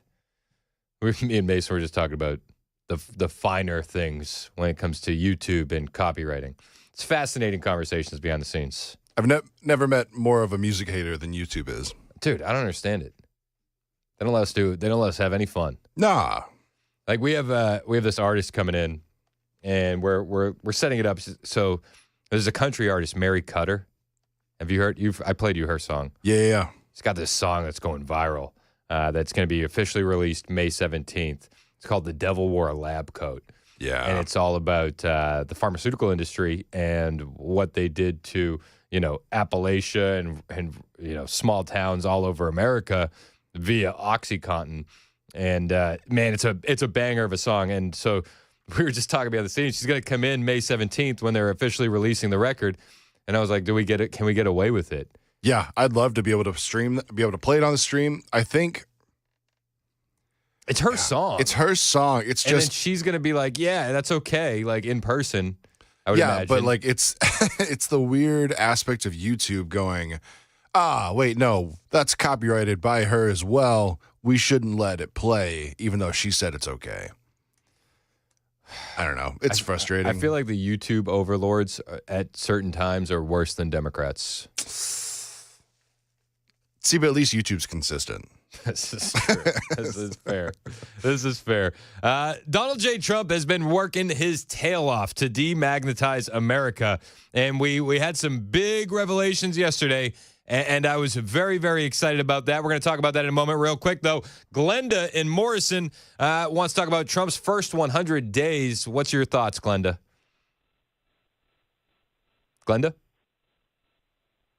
All right, we're going to need a wellness check on Glenda. I'm going to put her back on hold. We'll do a wellness check on Glenda, make sure everything's all right. We'll get back to Glenda. Donald J. Trump demagnetizing America, going on the record yesterday saying, "Hey, guys, truckers need to speak English." I know it sounds controversial, but it makes a whole hell of a lot of sense. This is Carolyn Levitt talking about the executive orders that DJT was signing yesterday in the White House. And then the third executive order, which actually speaks to the heart of your question earlier about the Uber drivers, will be a order directing the Department of Transportation to include English literacy tests for our truckers. This is a big problem in the trucking community that, unless you're in that community, you might not know. But there's a lot of communication problems between truckers on the road with federal officials and local officials as well, which obviously is a public safety risk. So we're going to ensure that our truckers, who are the backbone of our economy, Amen, are all able to speak English. That's a very common sense policy in the United States of America. So the president will be signing that later this afternoon. I mean, it's fantastic. And now I do understand that, anecdotally speaking, we're the number one show for truckers in this area. So if any truckers are on the line listening and they want to weigh in on this and give me your thoughts in particular, or maybe share a horror story or two about dealing with this while you're on the road, let me know, 615-737-9986. But truckers should be speaking English. The left will probably melt down about this. They certainly will. They melt down about just about everything else. It makes sense. Yeah, you should be able to speak and read English. Shouldn't be controversial. It's going to be controversial. But you read some stories that are just insane. Insane. Dan had covered this story fantastically about the illegal alien who was driving an 18-wheeler hammered drunk, crashing into stop traffic and killing 5 people. And I'm sure that there's tons of horror stories like this. Tons. The Trump administration is trying to fix it.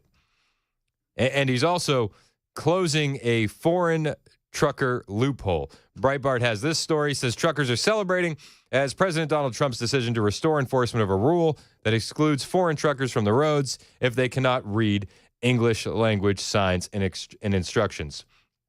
Shannon Everett, co-founder of American Truckers United, said they're celebrating. Everybody's excited. They're happy. We got a heck of a lot of truckers chiming in. Let's start with Mike in Mount Juliet. What's up, Mike? Hey, what's going on? You trucker? I was a CDL instructor for about 4 or 5 years. Okay, can you speak to this a little bit? What are your thoughts on this executive order?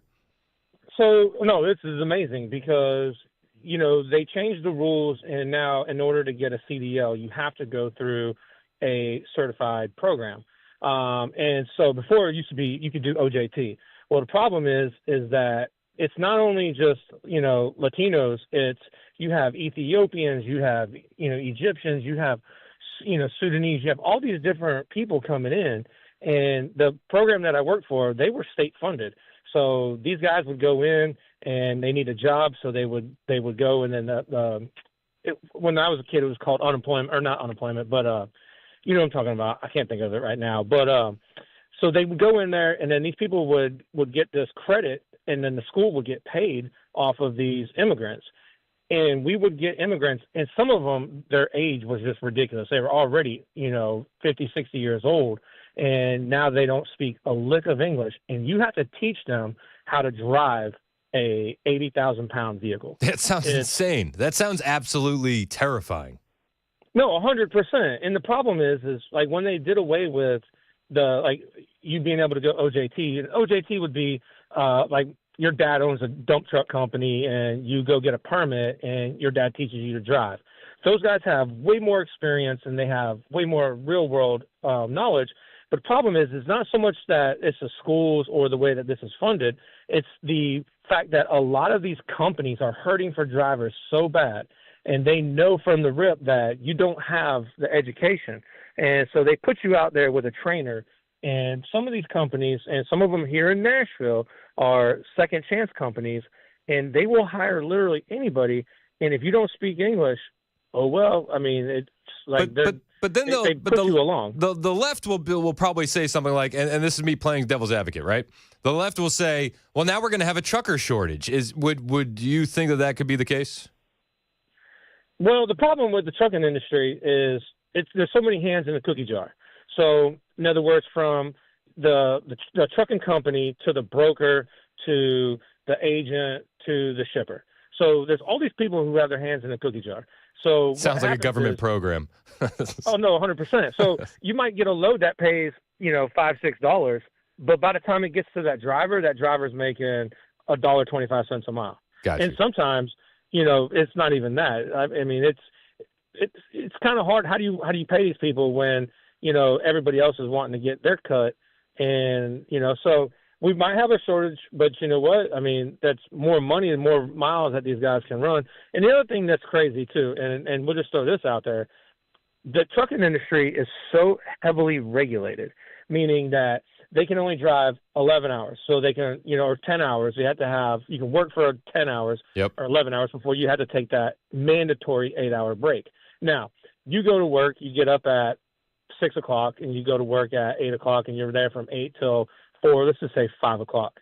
You go home, get your wife and kids and load them all up into the, to the family SUV, and then you drive down to Myrtle Beach or, Panama City. How many hours have you been up? How many hours have you been driving? Yeah.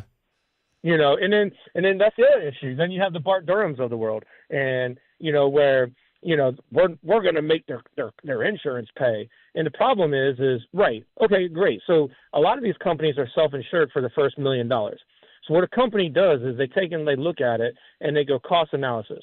Is it going to cost me more than $1 million to fight this in court? If so, okay, then we'll take it to court because then we're already at that $1 million. But if Bart Durham says, hey, guess what? My client only wants $250,000, even though the truck driver is not at fault, they'll settle that pay thing it because it's cheaper. Yep. It's cheaper. But here's the problem. What they don't tell you is while that truck driver just got, hammered and for an accident that probably wasn't even his fault, now that's on his record and he's no longer going to be able to get a job because some car, and AAA did a study a few years ago that over 80% of the vehicles involved in an accident with a semi, 80% of them, it's the fault of the car, but yet the insurance companies and these trucking companies are paying out because it's just cheaper. That's wild. Hey, Mike, I appreciate the call, man. There's a lot of people waiting on the line I want to get to, but thank you for the info. Let's go to Phil on the road. Wants to talk about trucker things and this Donald Trump executive order that makes truckers have to speak English. What's up, Phil? How are you doing, man? Hey, what's going on? Listen, I got three things. Corporations hire these illegal aliens, and they carry their own insurance. Well, they handle their own insurance, their liability claims. And a state trooper told me that he pulled over an illegal alien that didn't speak English. And he said because they don't speak English, there's no communication. They'll be written for violations, and they don't show up to court. So that's something that's so unfair to the American. And the next thing I'm going to say is they do team driving, which you're allowed to drive 11 hours in a day per driver. So they're going to cover their driver, their time, their whole 24-hour period with team driving. These team drivers that are, I think it's mostly from the Middle East, which they're the worst drivers. I mean, they tailgate carrying 80,000, 100,000 pounds. And but they'll use the bathroom in their truck with a hole in the floor. It goes underneath the truck into the road, and mechanics won't work on the trucks because of the nastiness. The juices. Yeah. Oh, it's awful. Thanks for the mental picture, Phil. Let's go to Mark on the road. What's up, Mark? My understanding was from reading the CDL manual that it was already a requirement that drivers read and write in English. So, why this executive order is even necessary, I don't know, because that was supposed to be a rule anyway before they could even get a CDL. Yeah, there was a rule on the books. Excuse me. There was a rule on the books that in 2016, Obama deputies told highway inspectors to stop pulling licenses from drivers who can't speak English. And then the issue ballooned under Biden, where we had thousands of illegal aliens, legalized migrants, and B-1 visa visitors getting commercial driver's license via lax rules. So this is there's rules on the books. Essentially, what Trump is doing is closing the loophole. Yeah. Yeah. If they would just close and enforce most of the rules that are out there, a lot of this wouldn't be necessary. Hey, case in doing what he's doing. Yeah, and case in point to that comment is the southern border, right? We don't need new rules. We just need to enforce the rules that we have. Russell in Nashville, what's up, man? What are your thoughts? So I guess it will be somewhat of a horror story. I'm a trucker now, but about 10 years ago in the military, I ran logistics for the base here in Nashville. And we had a driver come in that could not only not speak English, but I was trying to instruct him on how to back up to our dock. Yeah. After watching him about an hour, I went out there and kind of instructed him to get out of the truck, and I'll just back the truck up to the dock for him because we had other trucks waiting in line. It was causing big backup. Yeah. So when I get in the truck, there's no seat cushion. This guy had just came from California to our base in Nashville. There was no seat cushion. He was sitting on a towel. And to go on the previous comment of the guy before, there was a hole in the floor, and you could tell that there were human liquids around that hole. So, I mean, it's not only just being able to read the road signs and stuff like that, but you got your pre-trip and post-trip, which not only includes just the outside and the drivetrain of your truck, but your pre-trip and post-trip also includes the interior of your truck. It has to be a safe working environment, and this guy was literally riding on the metal bars of his seat. That's insane. That is insane, Russ. Hey, I appreciate the call and the info, man. 615-737-9986. There's an industry executive, Craig Fuller, and he said a prominent trucking insurance executive told me that he estimates more than 40% of the truck drivers in the U.S. are first-generation immigrants. 10% of the total truck driver population does not speak English proficiently. That's terrifying. 1 out of 10 truck drivers are not speaking English proficiently. So, I mean, I think that you could also make the argument that means they can't read the road signs proficiently as well. Donald Trump trying to close that loophole. Donald Trump, once again, prioritizing the safety of American citizens. Stop me if you've heard this one before. 615-737-9986 if you want to weigh in on this. Ken, Wayne, we'll get to your call next. Hang out with us. It's Super Talk, 99.7 WTN.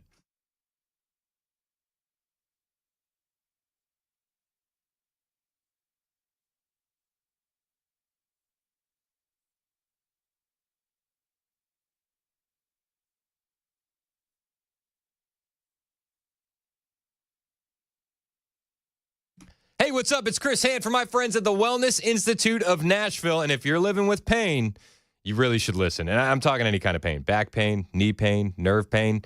It's time to stop dealing with that. And the Wellness Institute of Nashville is going to help you. They've been changing lives with their non-surgical, drug-free treatments that will target the root cause of your pain without the pills and without the surgery. See, these guys specialize in spinal decompression. This is a high-tech therapy that will actually heal your spine and your nerves naturally. Dr. Mitchell's trained all over the world. Dr. Ashley is an expert in holistic healing and advanced chiropractic care. Whether it's sciatica, neuropathy, herniated discs, these guys have real solutions. And right now, for a limited time, you can get that spinal decompression for 47% off with the big 47 deal. So don't waste another day living in pain.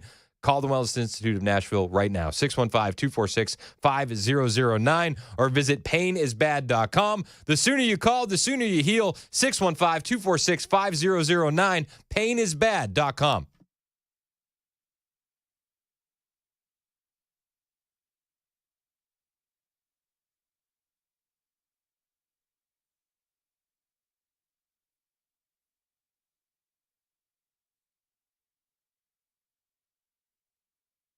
Weather can change in an instant, and you need to be prepared for any outcome. That's why Generator Supercenter of Nashville will help keep your family safe and connected. We make buying a backup generator simple and easy, with financing options available, free in-home estimate, turnkey installations, no worry warranty, and most importantly, the monitoring and service of your fully installed generator. Come see us at our location in Nashville or visit us online. Generator Supercenter of Nashville. We serve all Middle Tennessee.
Metro Police chased a guy for about an hour overnight, reaching speeds up to 120 miles per hour. We'll tell you what brought that to an end. And then a man mauled by a bear is able to tell his story for the first time. Got to hear about this coming up at 11 on Super Talk 99.7 WTN. Thank you, Ken Weaver.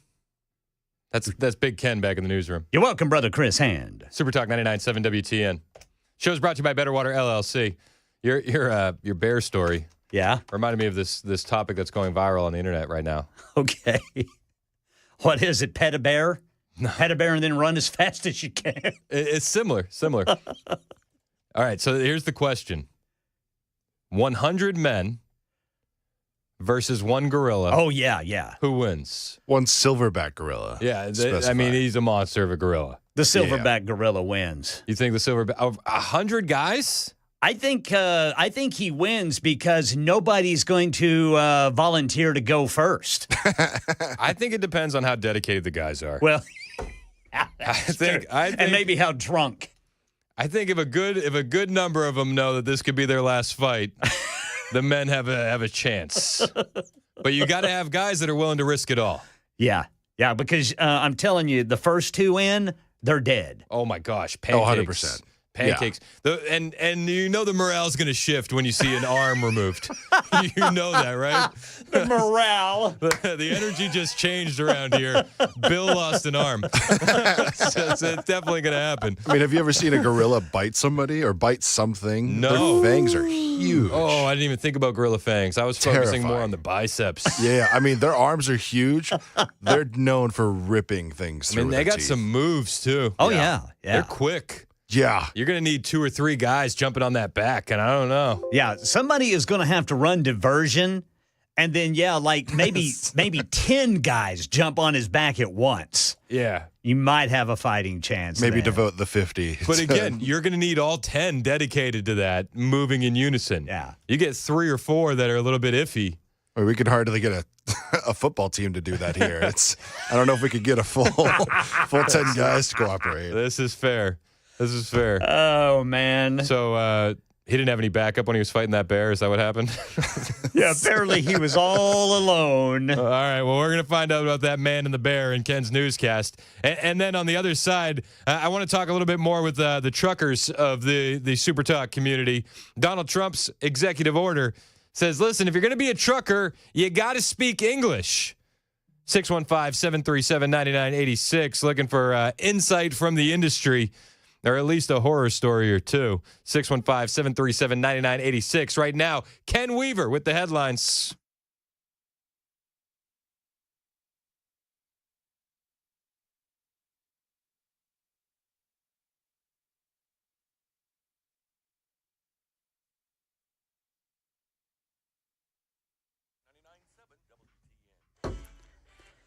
Eleven o'clock on the dot. I'm Ken Weaver with your top stories. Heads up, drivers. Looks like the Nashville Department of Transportation says crews are trying to fix a water main break. This is going to be just north of Nashville in the 2700 block of Tucker Road. Police and Metro Water Services there on the scene. Got the full forecast in 5 minutes. A suspect fleeing at speeds reaching 120 miles per hour overnight. Led police officers through Davidson County for about an hour before spike strips were used to stop the vehicle, but it took 2 rounds of spike strips to do it. 23-year-old Zakiah Calvert finally taken into custody and booked into the Metro jail. Charges may be coming as a result of that school bus crash in Sumner County yesterday. There were 19 students on board. Highway Patrol says 5 were hurt. When the driver of that school bus lost control, that bus went into a creek, flipped over on its side. Green Hill High School in Mount Juliet trying something new for safety. License plate reader cameras are going to be put up around the campus. And a man mauled by a bear in Montana telling his story for the first time, describing the terrifying moment in 2023 when a grizzly charged at him. Rudy Norlander was helping a father and son with a deer hunt when they accidentally got between the bear and its food stash. The attack left Norlander stranded in the woods for hours with serious injuries to his arms, torso, and face. I was conscious the whole time, and I knew my jaw was gone. He spent the next 5 weeks in and out of surgery as doctors repaired his larynx and stabilized his jaw, with surgeons at the University of Utah performing their first ever jaw-in-a-day surgery using bone and skin from his leg to rebuild the lower part of his face. Wow. So I don't want to interrupt your newscast. Wow. But he was out there with 2 other guys. Apparently. And then they just counted him as a loss. Yeah, sounds like it. And he was out there for another 5 hours? Yeah, and apparently this thing just every now and then coming back for more. Oh, my gosh. You ever seen that movie, The Revenant? No. Yeah. Dude, there is a bear attack scene in that. And every time I do a story about a bear attack, that scene just runs through my mind. Well, you know what they say, to get away from a bear who's attacking you, you don't have to be the fastest guy. You just don't have to be the slowest. That's right. All right, so get this. NASA's oldest active duty astronaut talking for the first time about his return to Earth after more than 200 days in space. Lionel Moise. Don Pettit recently wrapped up his 7-month mission on the space station, returning in a Russian-made spacecraft on his 70th birthday. As much as I love exploring space, going into the frontier, and making observations and doing the mission, you do reach a time where it's time to come home. And here I am. He's now spent 590 days in space, over 4 missions, placing him third on NASA's all-time list. Yeah, Pettit says the weightlessness made him feel decades younger. That's the latest news. Weather is next. I'm Ken Weaver, WTN News.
And then the third executive order, which actually speaks to the heart of your question earlier about the Uber drivers, will be a order directing the Department of Transportation to include English literacy tests for our truckers.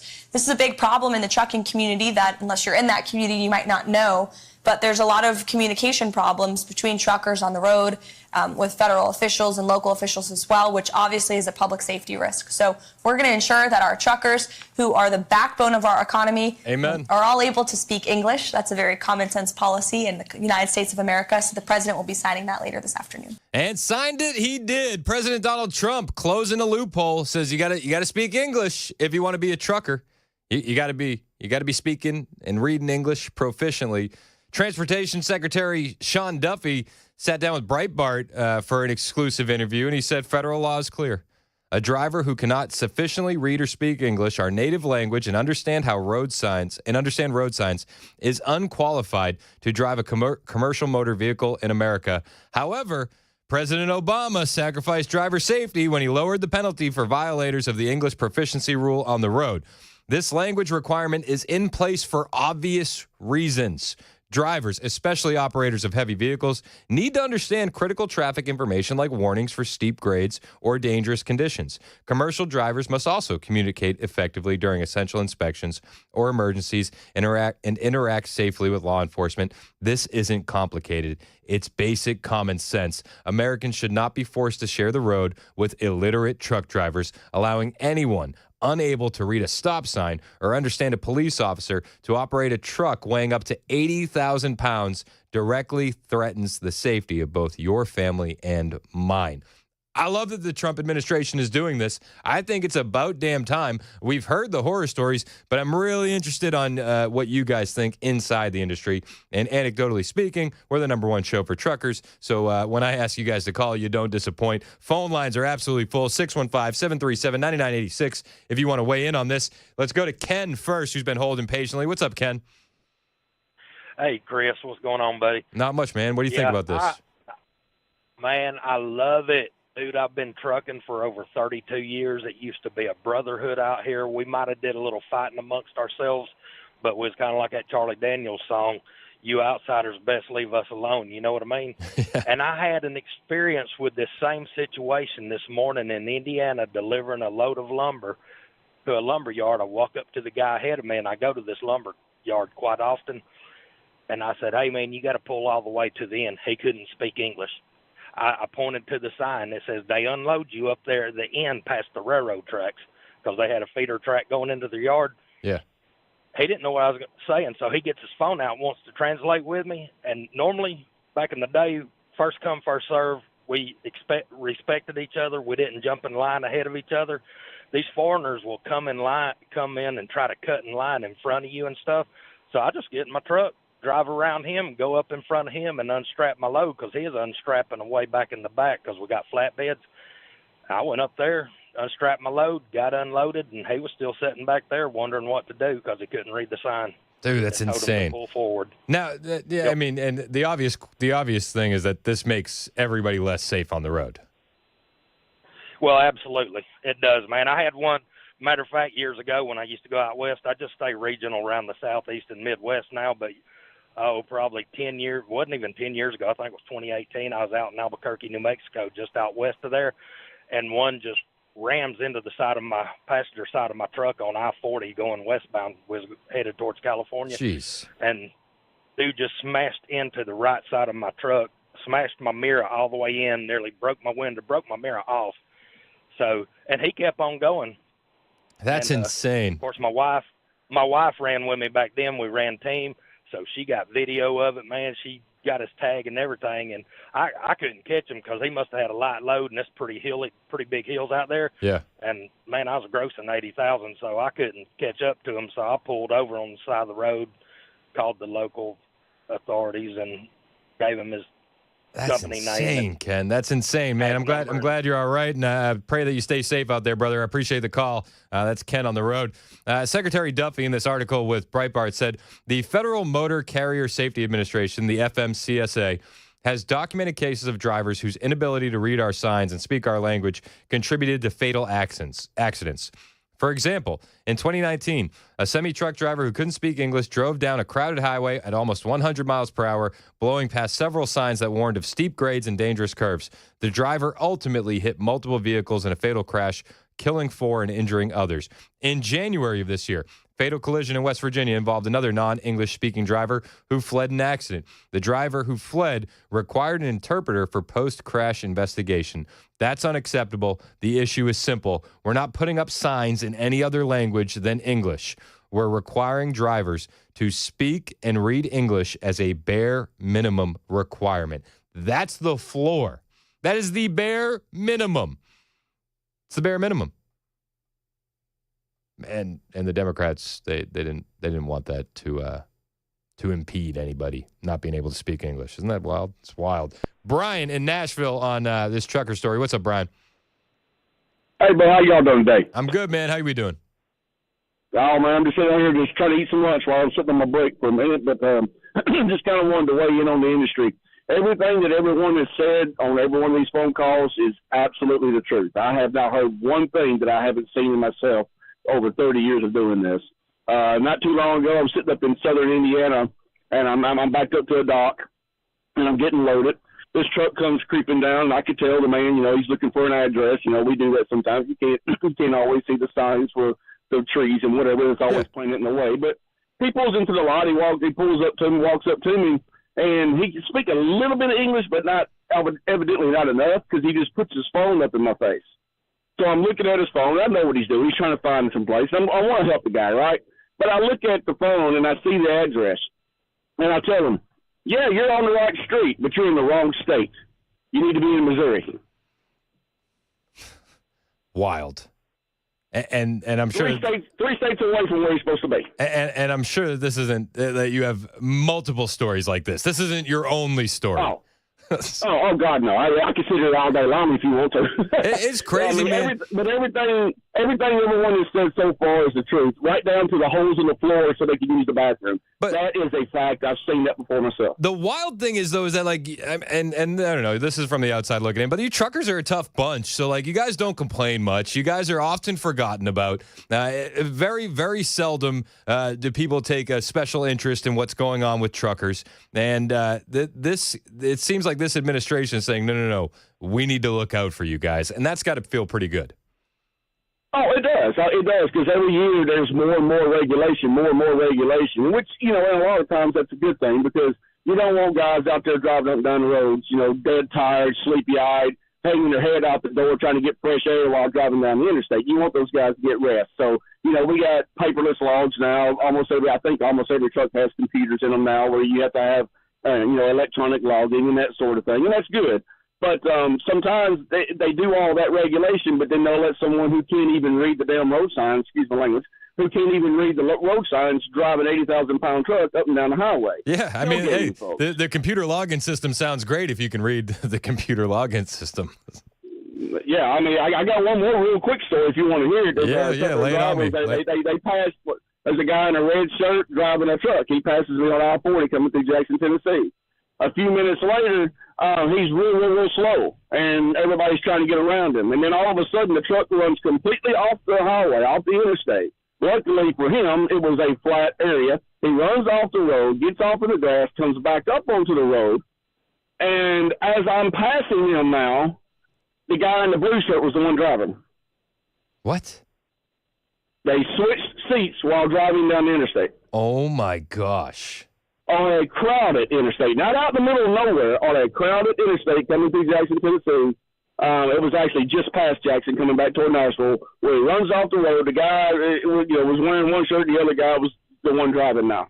Dude, that's insane. That's insane. Yeah, that's pretty nuts. That's the kind of stuff we see out here every day. So, hey, man, I appreciate the call and the insight. Thanks so much, Brian. Let's go to Chip.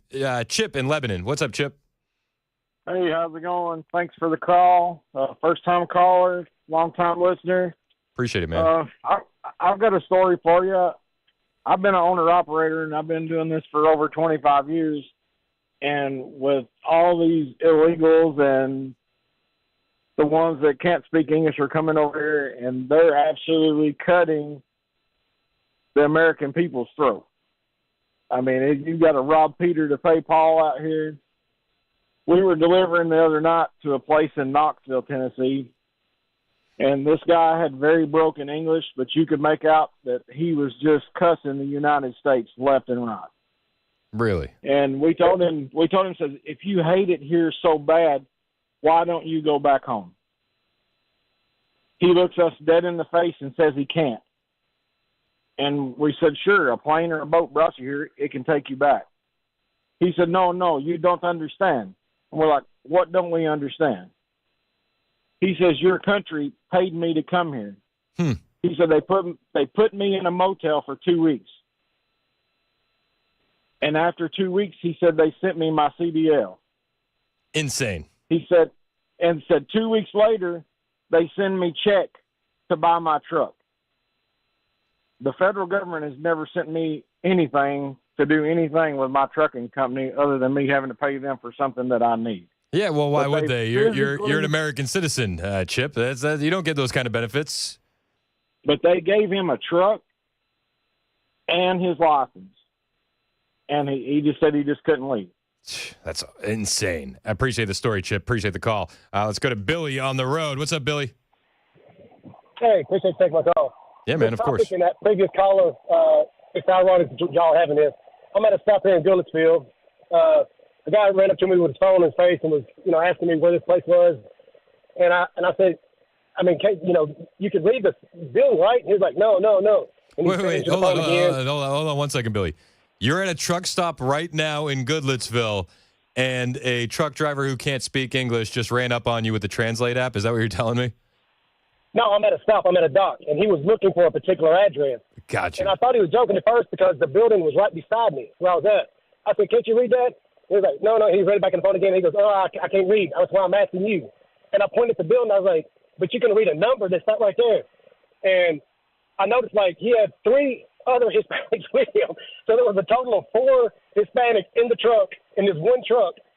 And all 4 of them together could not find the building that was right in front of them. Terrifying. Crazy. It's a little funny, but it's also terrifying. It's also terrifying. Amen. Appreciate you, brother. Hey, appreciate you, Billy. Let's go to Wayne on the road. What's up, Wayne? Hey, how you doing? Can you hear me? Yes, sir. What's up? All right, so I guess my question is, who's going to enforce it? Right? It totally makes sense, right? I totally get it. I agree with it. But who's going to enforce it? And then how are they going to enforce it, more importantly? Does that make sense? Because I know that when we did a job at TVA, dropping rock, it was a big competition. All companies trying to get as much rock out there in a quick amount of time. And one company in particular, and I don't remember the name, and it doesn't matter, was 100% Spanish speaking, right? So I remember calling the schoolhouse, and they're like, yeah, so the president, meaning previous president, created a law that said illegals can legally get their CDL here in America, which begs the question, well, where did they get the money to pay for the school? Because it cost about $5,000. But again, I go back to what I first started saying, which is who's going to enforce this law? You already have police officers that have to deal with this and get frustrated by it.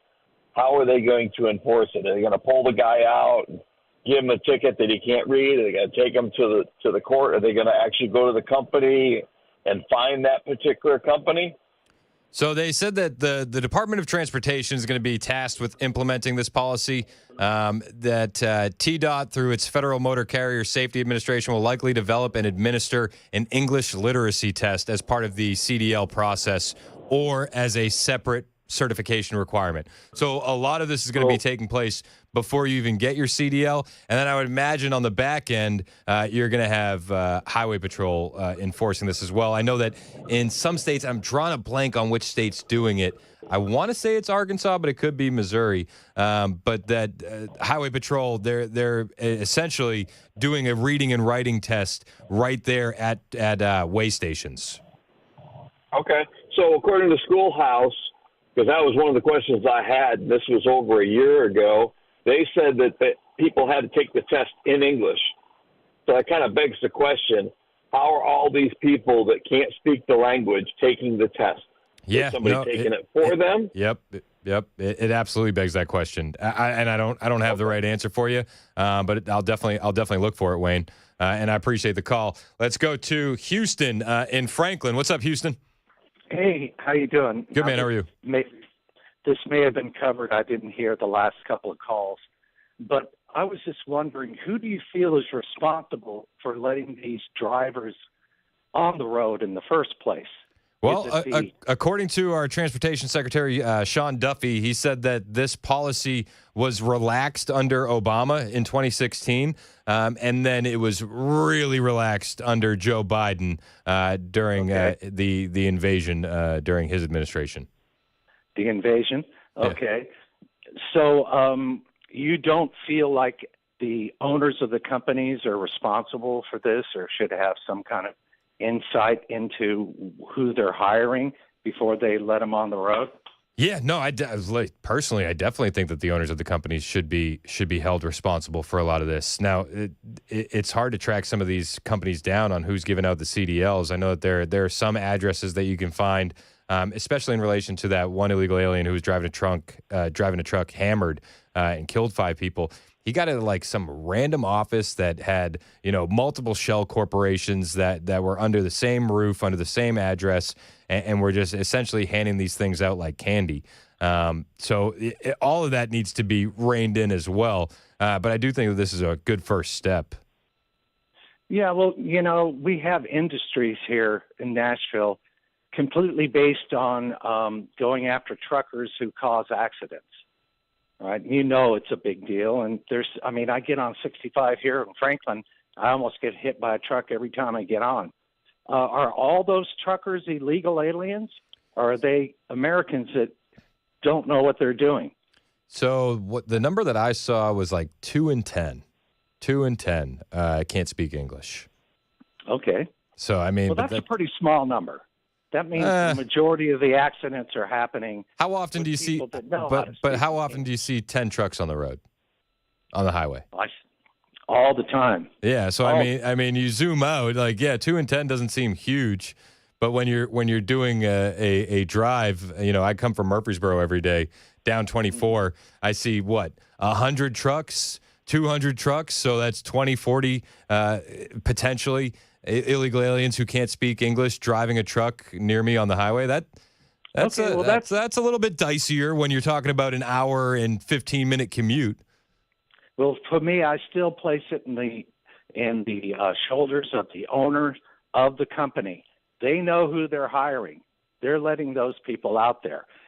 And to me, this just smacks the same thing as like when we're talking about terrorists and taking jobs away. Who let the jobs go away? Who took them out of here? Yeah, well, I mean, jobs to the other countries. Yeah, well, you can point at NAFTA when it comes to the jobs, but when it comes to these loopholes that have been loosened under Biden and Obama, part of me doesn't blame a company for trying to take advantage of it and make a buck. That's what companies do all the time. But I think that closing this loophole, like I said, great first step. Oh, I totally agree on this. I just don't like your talk being so political, so one-sided, almost wanting to say it's the Democrats that do this. Can you think logically and use your own brain and not? Yes. Yeah. No. And I did think logically because the policy was relaxed under Biden and it was relaxed first under Obama, and then it was really relaxed under Biden. And now we have a conservative president who's coming in and he's tightening up those loopholes. So. I do think it's very left and right. I do. Yeah. Okay. Well, thank you for letting me have my talk. Time. Anytime, Houston. I appreciate you calling in, man. It's 11:25 on Super Talk 99.7 WTN.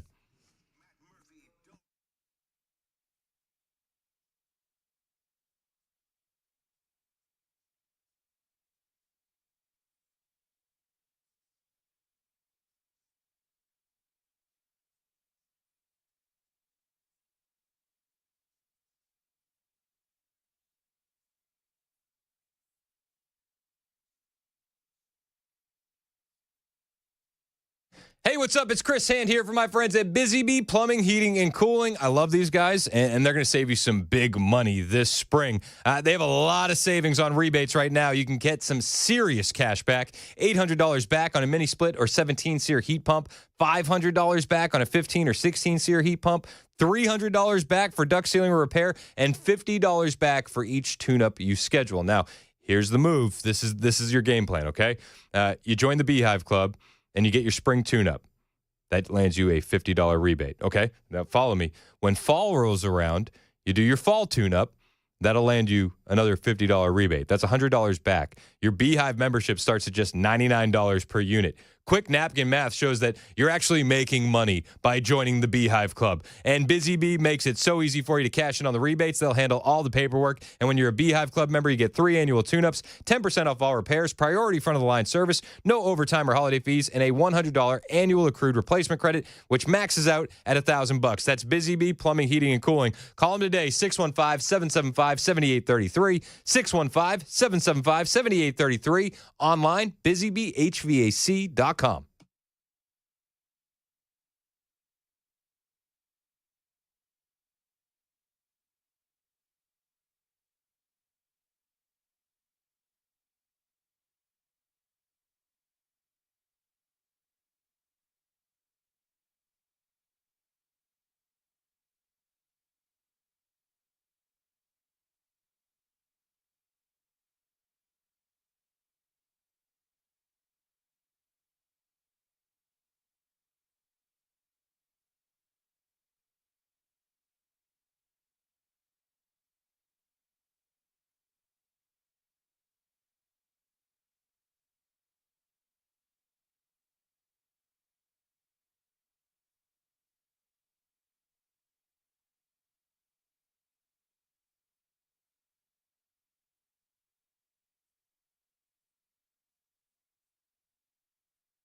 20,000 jobs to be cut by the end of the year. We'll tell you about that at 11:30 on Super Talk 99.7 WTN. That's Ken Weaver in the newsroom. It's 11:29 on Super Talk 99.7 WTN. My name's Chris Hand. If you're watching us over on the YouTube channel, hit like and subscribe, would you? My kids are hungry. They want to go to summer camp. I told them we got to get likes and we got to get subscribes. Numbers are a little low today. Numbers are a little low. Kids, it's looking more like a work camp. I'm just being honest with you. It's a box camp, bro. Hey, so a lot of people on the text line taking a lot more offense to that last caller than I did. Oh, to Chip? Yeah. No, Houston. Chip was cool. Yeah, Chip was great. Houston wasn't bad either, but Houston was just, he didn't think it was a political issue. No. He didn't think it was a big deal if 2 out of 10 truckers aren't speaking English. Randy texted in, and Randy said, at 3.5 million truckers in the USA, that means at 20%, there are 700,000 non-English speaking drivers on the road potentially daily. It's not a small number, as the last apologist caller maintained. I tend to agree with that. It's 11:30 on Super Talk 99.7 WTN.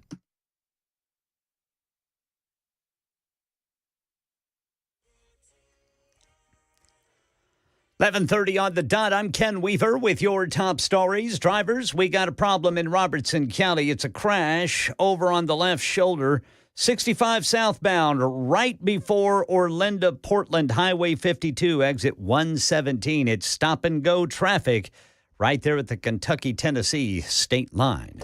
Full forecast in 5 minutes. The Tennessee Star says it's going to be going to court in its efforts to gain more information about the Tennessee traffic stop of the Salvadoran arrested in Maryland, then deported last month. Editor Michael Leahy says the Tennessee Department of Safety and Homeland Security's denied, without explanation, an open records request for documents and video of the 2022 traffic stop with Kilmar Abrego Garcia and the Tennessee Highway Patrol. Garcia, who was driving his boss's vehicle after his boss, who was an illegal alien from El Salvador, had been convicted of human trafficking in 2020. The FBI directed the Tennessee Highway Patrol to release Garcia and the 8 people in the car, even though authorities suspected human trafficking. The Trump administration easing up on tariffs on automakers so that they're not hit twice, the 25% on car parts and 25% steel and aluminum. They still have to pay the tariff on imported vehicles and auto parts, but automakers won't be subject to the steel and aluminum tariff. And the company's shareholders like it, its workers do not. Jim Ryan says UPS has announced sweeping layoffs before the end of the year. As goes Amazon, so goes UPS. The package delivery company's biggest customer is the world's largest online retailer. And as consumers back down some of their spending at Amazon, UPS is paying the price. Or more accurately, 20,000 of its workers are. That's how many positions UPS plans to eliminate by Christmas. Well, the maker of the popular weight loss medication Wegovy says it's making its medication more affordable and more available. That's the latest news. Weather's next. I'm Ken Weaver, WTN News.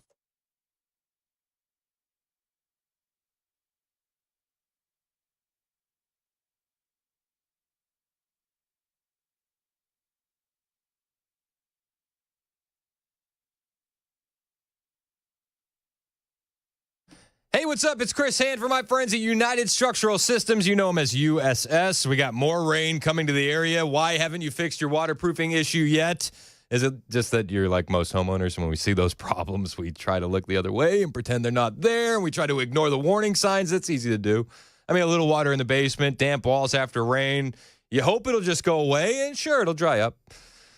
But if you know anything about this time of year in Middle Tennessee, the rain always comes back. And the truth is, these small problems never stay small. The good news, though, USS will come to your home, and they'll help you with those waterproofing issues. They've done it for 30,000 homeowners across Middle Tennessee and Kentucky.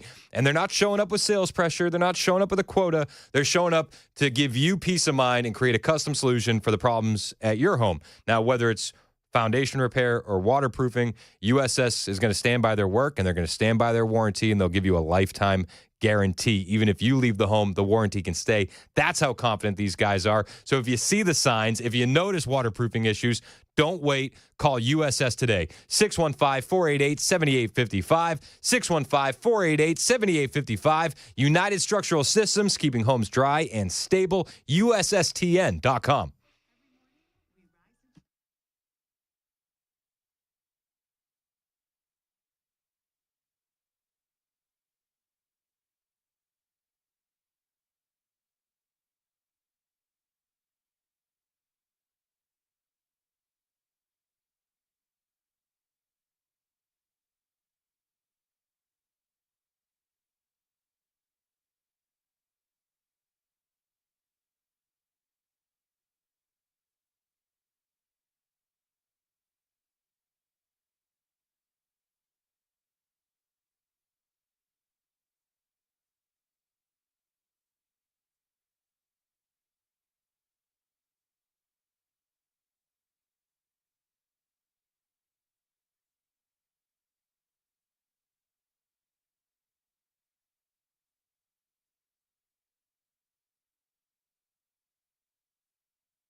37 minutes past the hour on Super Talk 99.7 WTN. Hey, how are you? It's Chris Hand. The show is brought to you by our friends at Better Water LLC. Water filtration systems, water softeners. You may be asking yourself, why would I need a water filtration system? Why would I need water softeners? Well, Mason, would you let Alex Jones tell them why they need it?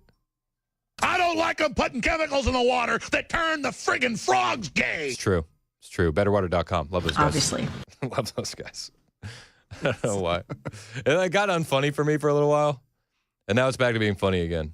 Yeah, it just circles. Circles. You gotta take your breaks. You gotta take your pauses. You can listen to the show anywhere. We're on iHeartRadio. We're on TuneIn. We're on the 99.7 WTN app. You can watch the show. We're live on Super Talk TV, Facebook, YouTube, Twitter, and Twitch. If you're watching us, whatever platform you're watching us on, there's a share button. Do that. Share the show with your friends. Hit like, hit subscribe, do all the things. We appreciate it when you do. I got 4 kids, and this helps me feed them and put them into a nice summer camp, a decent summer camp. Yeah. It's 3 out of 5 stars. It's like if we don't get enough likes, they won't go to camp. I'll go to camp. Yeah, 3 out of See what 5 happens. stars. 3 out of 5 stars.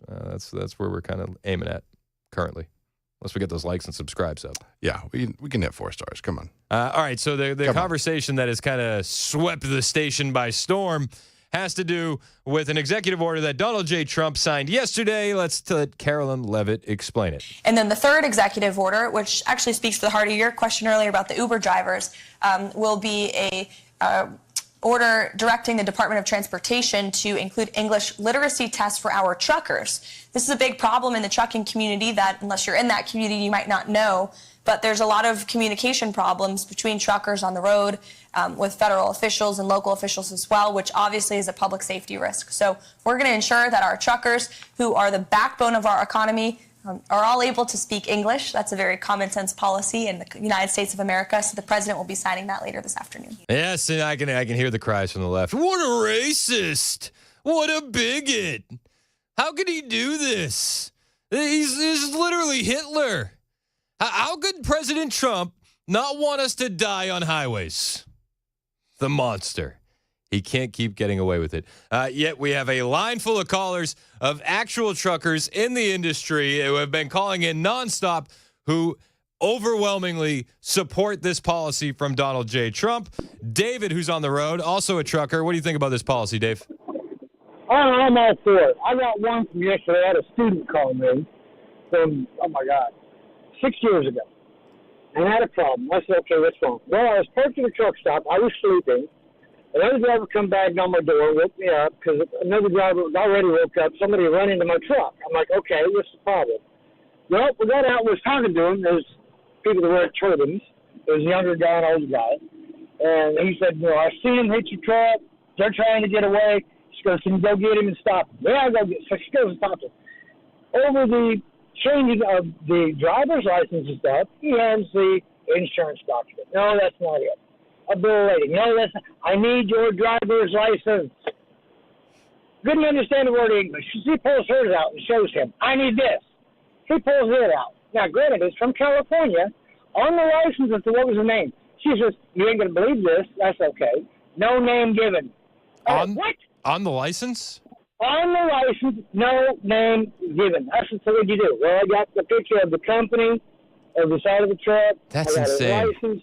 The police said they couldn't do anything because it's private property. I said, that's BS. Oh, my That is gosh. BS right there. Well, she goes, what did I do? I said, call ICE. If the police officer is not going to do his job, you ask him to get his sergeant down there now. You want to file a formal complaint. Yeah. This is why I'm not driving over the road no more. I'm a local driver, great company here in Nashville, been with them for 3.5 years.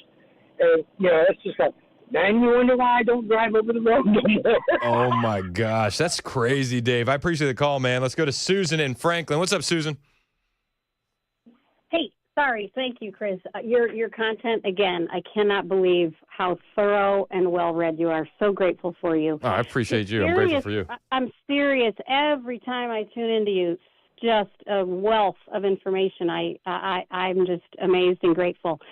So I do believe we hit the year of Jubilee biblically in terms of presidents, because who is a more fearless, intelligent leader than Donald Trump?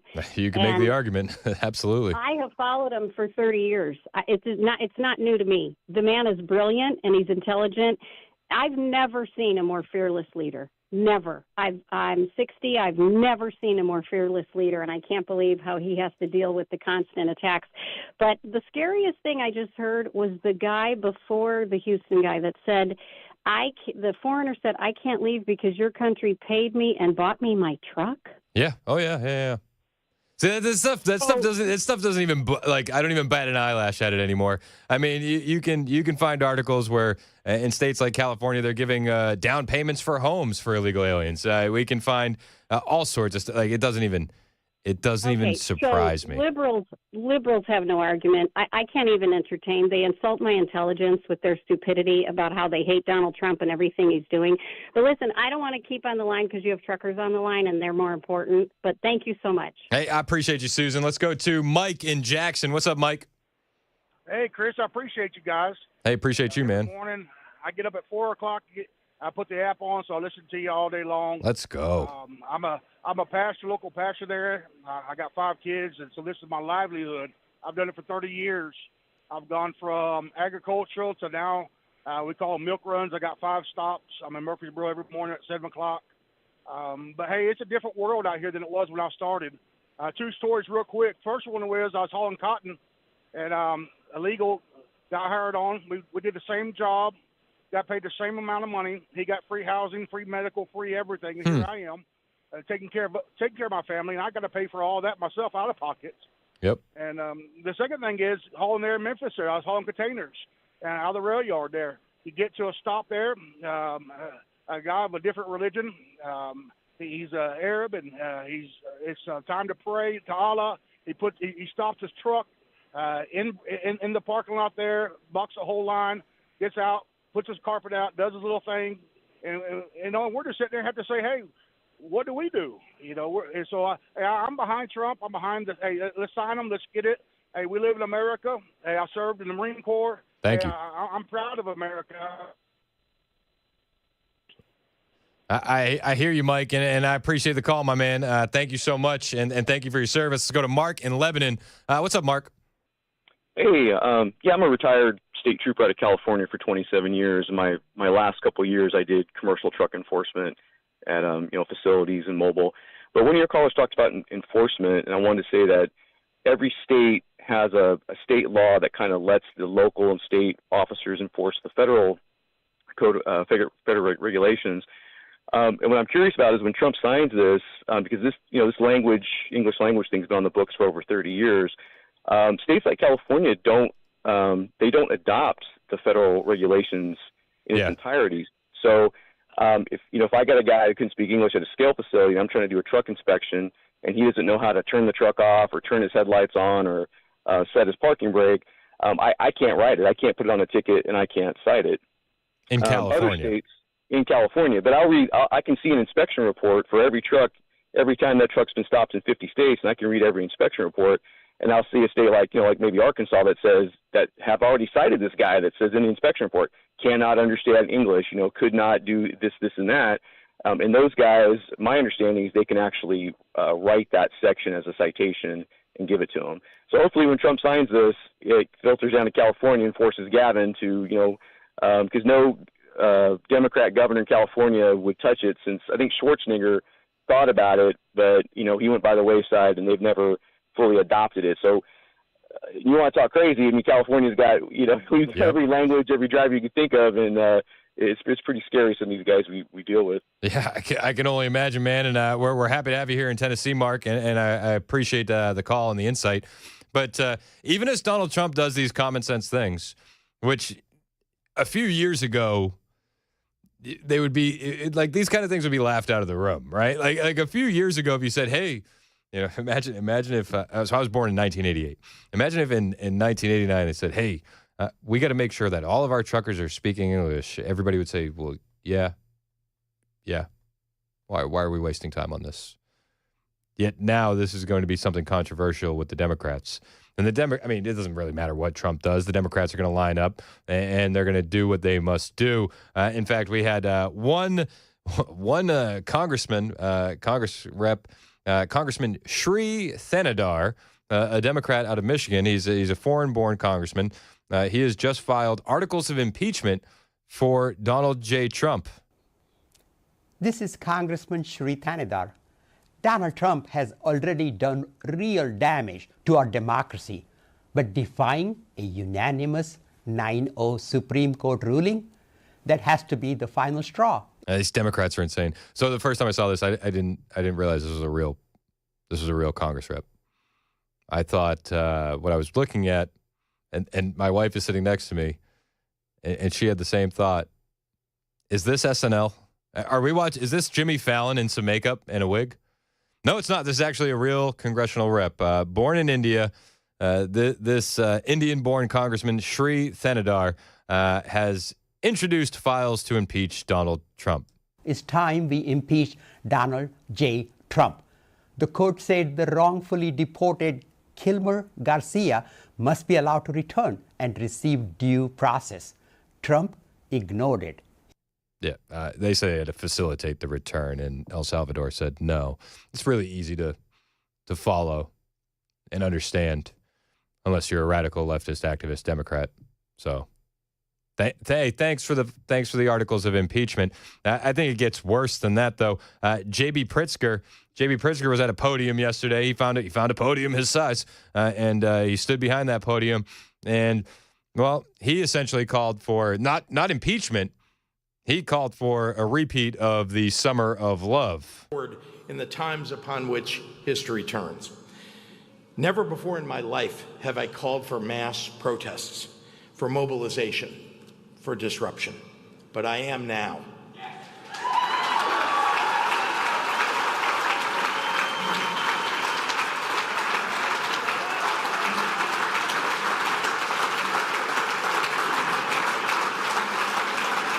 These Republicans cannot know a moment of peace. The tolerant left. Thank you, JB. Thank you. Calling for violence. This is the Democrat Party.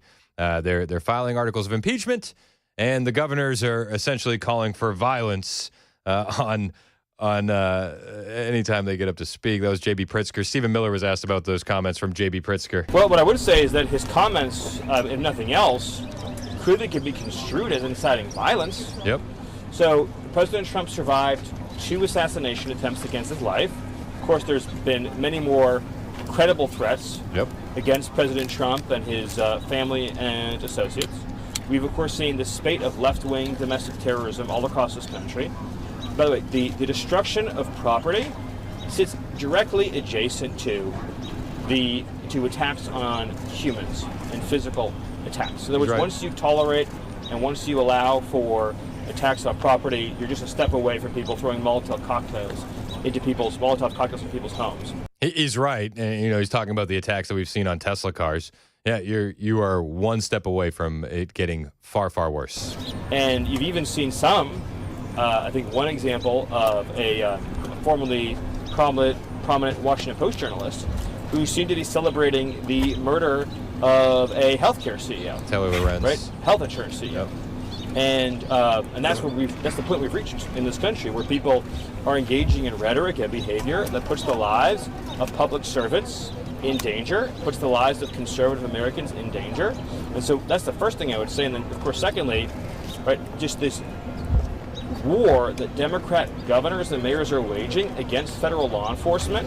I mean, this is nullificationist behavior. This is successionist behavior. With this thing, they don't recognize the supremacy of federal law enforcement in terms of protecting the lives and livelihoods of American citizens against a foreign invasion. Never seen anything like it. And of course, the result of their conduct is that they're allowing illegal aliens to go free and rape and murder their own citizens. So I can't imagine having a leader in a city or a state that would privilege the well-being of illegal alien murderers over their own citizens. But Yet we do. And we have many such cases, many such examples that we could point to. The current state of the Democrat Party. It's just embarrassing. It's embarrassing. Hey, Chad Benson's in the studio. We'll check in with Chad, see what he's got coming up on his show when we get back. It's 11:52. Super Talk 99.7 WTN.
It's 11:57, Super Talk 99.7 WTN. I was just talking with Chad Benson, who's in studio here.